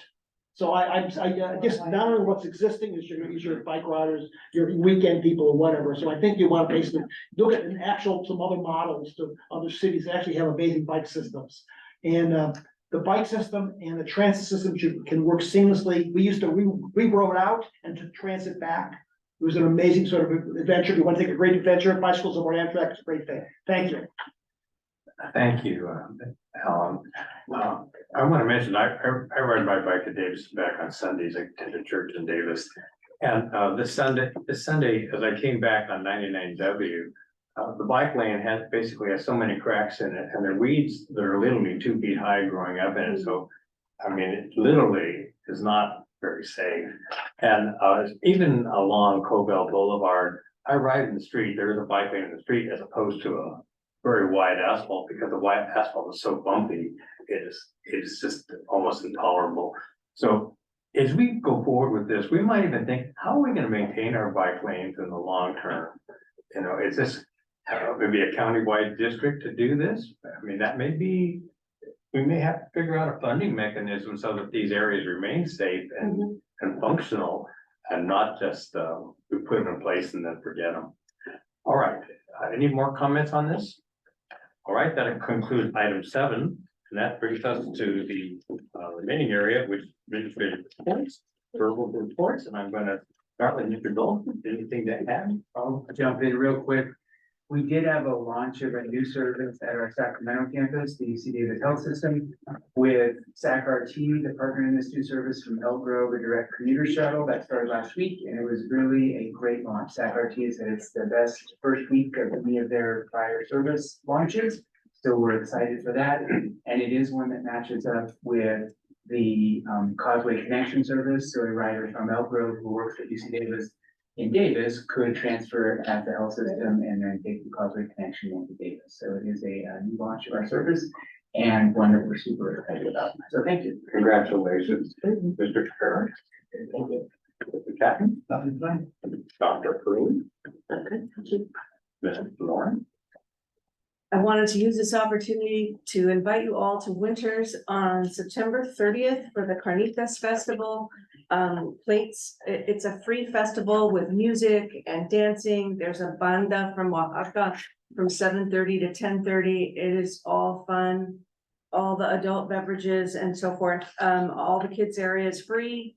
It's gonna be great. And the best part is that there's gonna be the microbus or Beeline will be there for people to tour and really get familiar with, because YTD is part of that festival. So come on down, see you in Winters at Rotary Park on Saturday, September 30th, as early as 2:30, as late as 10:30. Thanks. Well, thank you, Jesse. That's a nice invitation. I would like to mention that we're actually doing the kickoff for the new Beeline service on September 18th. Autumn, would you furnish us with the details, please? You bet, Mr. Chair. Shall I go ahead and launch it in my executive director's report or is it? We're done up here, so please. Okay, great. Yes, so on the Beeline, so we had our soft launch in Woodland and Knights Landing today. The service has been, and the app has been available in Winters for several weeks, but it did soft launch today. The public launch is next Monday, September 18th. And the marketing rollout is underway for that. We've got our drivers, we've got our vehicles. We have had some minor issues with the new vehicles that have popped up, but they're all being addressed, and we feel confident that we're ready to launch. So yes, we are having a ribbon cutting at 11:30 at the Woodland Chamber of Commerce in downtown Woodland on Monday the 18th. We'll have less process. We'll be providing lunch. We did send out an invitation that everyone from the public is welcome. Just please RSVP so we make sure we have enough chairs and food. And I think that our distinguished chair will be gracing us with emceeing and some speeches, and we hope to have a few other VIPs there as well. I would love to see all of you there. So very excited that things are moving along with the D-line. It's a dream come true. Thank you. A few other items, just wanted to give you an update on the Woodland Transit Center study. This is underway. We're making good progress on it, working with the city staff as well as our consultants on identifying a new location for our Woodland Transit Center closer to downtown. It's moving a bit slower. It'll be coming to you possibly in October. I think that's the hope. Also, my annual performance review was supposed to be this month. MRG is working on it. I think they've talked to most of you at this point. So they tell me it will be at the next board meeting. We'll be doing a closed session for that. Also, we're continuing to work on our compensation study. We're taking some extra time to make sure it's being done right, working with the consultants. We're making sure we have the right comparable agencies. So we'll be bringing that first to the ad hoc committee out for compensation next month, and then we'll see how quickly it can come to the board. But we're still waiting for a good draft from the consultants that we can bring to you, as well as to the staff. And then let's see, two other things I wanted to announce. A few months back, we along with UC Davis applied for a Caltrans Sustainable Communities Planning Grant to update the campus-wide transportation master plan to look at not just transportation locally within the city of Davis, but really looking at the entire commute shed for UC Davis and what kind of changes need to be made. We just found out last week that we did get that grant. So we're very excited to partner with UC Davis on that. I think that'll be a great partnership. And then also one of the things that is still on our to-do list is looking at an expansion of the Beeline service area to the town of Yolo, which sits right between Woodland and Knights Landing, our two service areas. So it's kind of a natural fit to provide some transit to that community, which previously did have fixed route service, but hasn't for quite some time. So we were hoping to bring that to you soon. We're continuing to work on that, and we plan to bring it to you later in the fall. So that is my update. Autumn, in the absence of a representative from TransDev, is there anything to report on what's happening with them? You know what? We actually do. I believe Michael is on the phone. He's got strep throat. Sorry to out you. Yeah, I'm here. Can you hear? Yes, I'm here. Good evening, Mr. Chair, members of the board. Excuse me for not being in person, but I'm a little bit under the weather and I figured I probably shouldn't be in there with all of you. Thank you for your thoughtfulness. So as Autumn mentioned, we have the drivers that we needed. There was definitely a challenge. We were able to get there, and we're actually going even above the number that we're planning on. We're working for. I say we have our number, and then we also have additional 7 trainees in class now. So it's not going to say we're going to have too many drivers.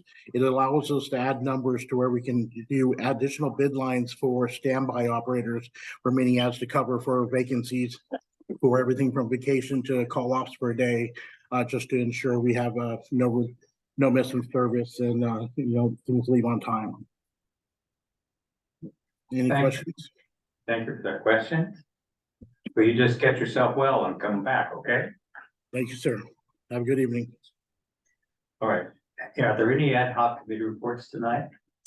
The only ad hoc committee that has met is the Tolling Advanced Planning Committee meeting, and we basically covered that update as part of the intercity. Got it. And I think you've already hinted about the long range calendar, so we covered that as well. All right. So that brings us to adjournment. Any additional? All right, well, let us see, we are going to meet again on October 9th at 6 p.m. and that's when we will be back together again. Thank you, everyone. We know it takes a lot of work to put these meetings together. We thank our staff. Thank you, Autumn. Thank you, Heather and Kimberly. Thank you for keeping us. All right, we are adjourned.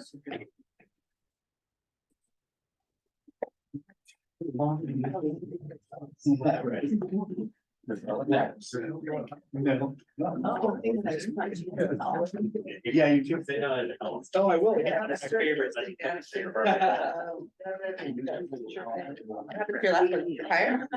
Yeah, she's retired.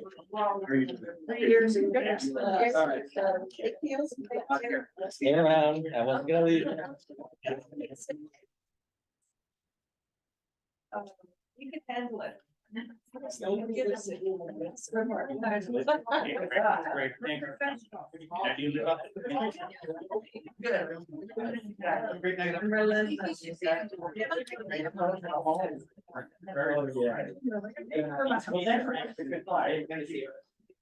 Thanks, sir. See you. I'll do that like a champ. Hey, John. Oh. Yeah, nice to meet you. Yeah, sorry, we're not jumping.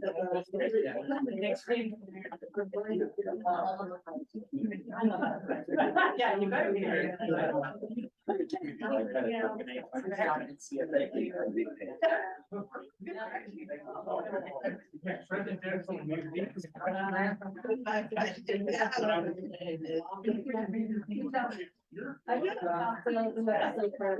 Thanks for reminding me.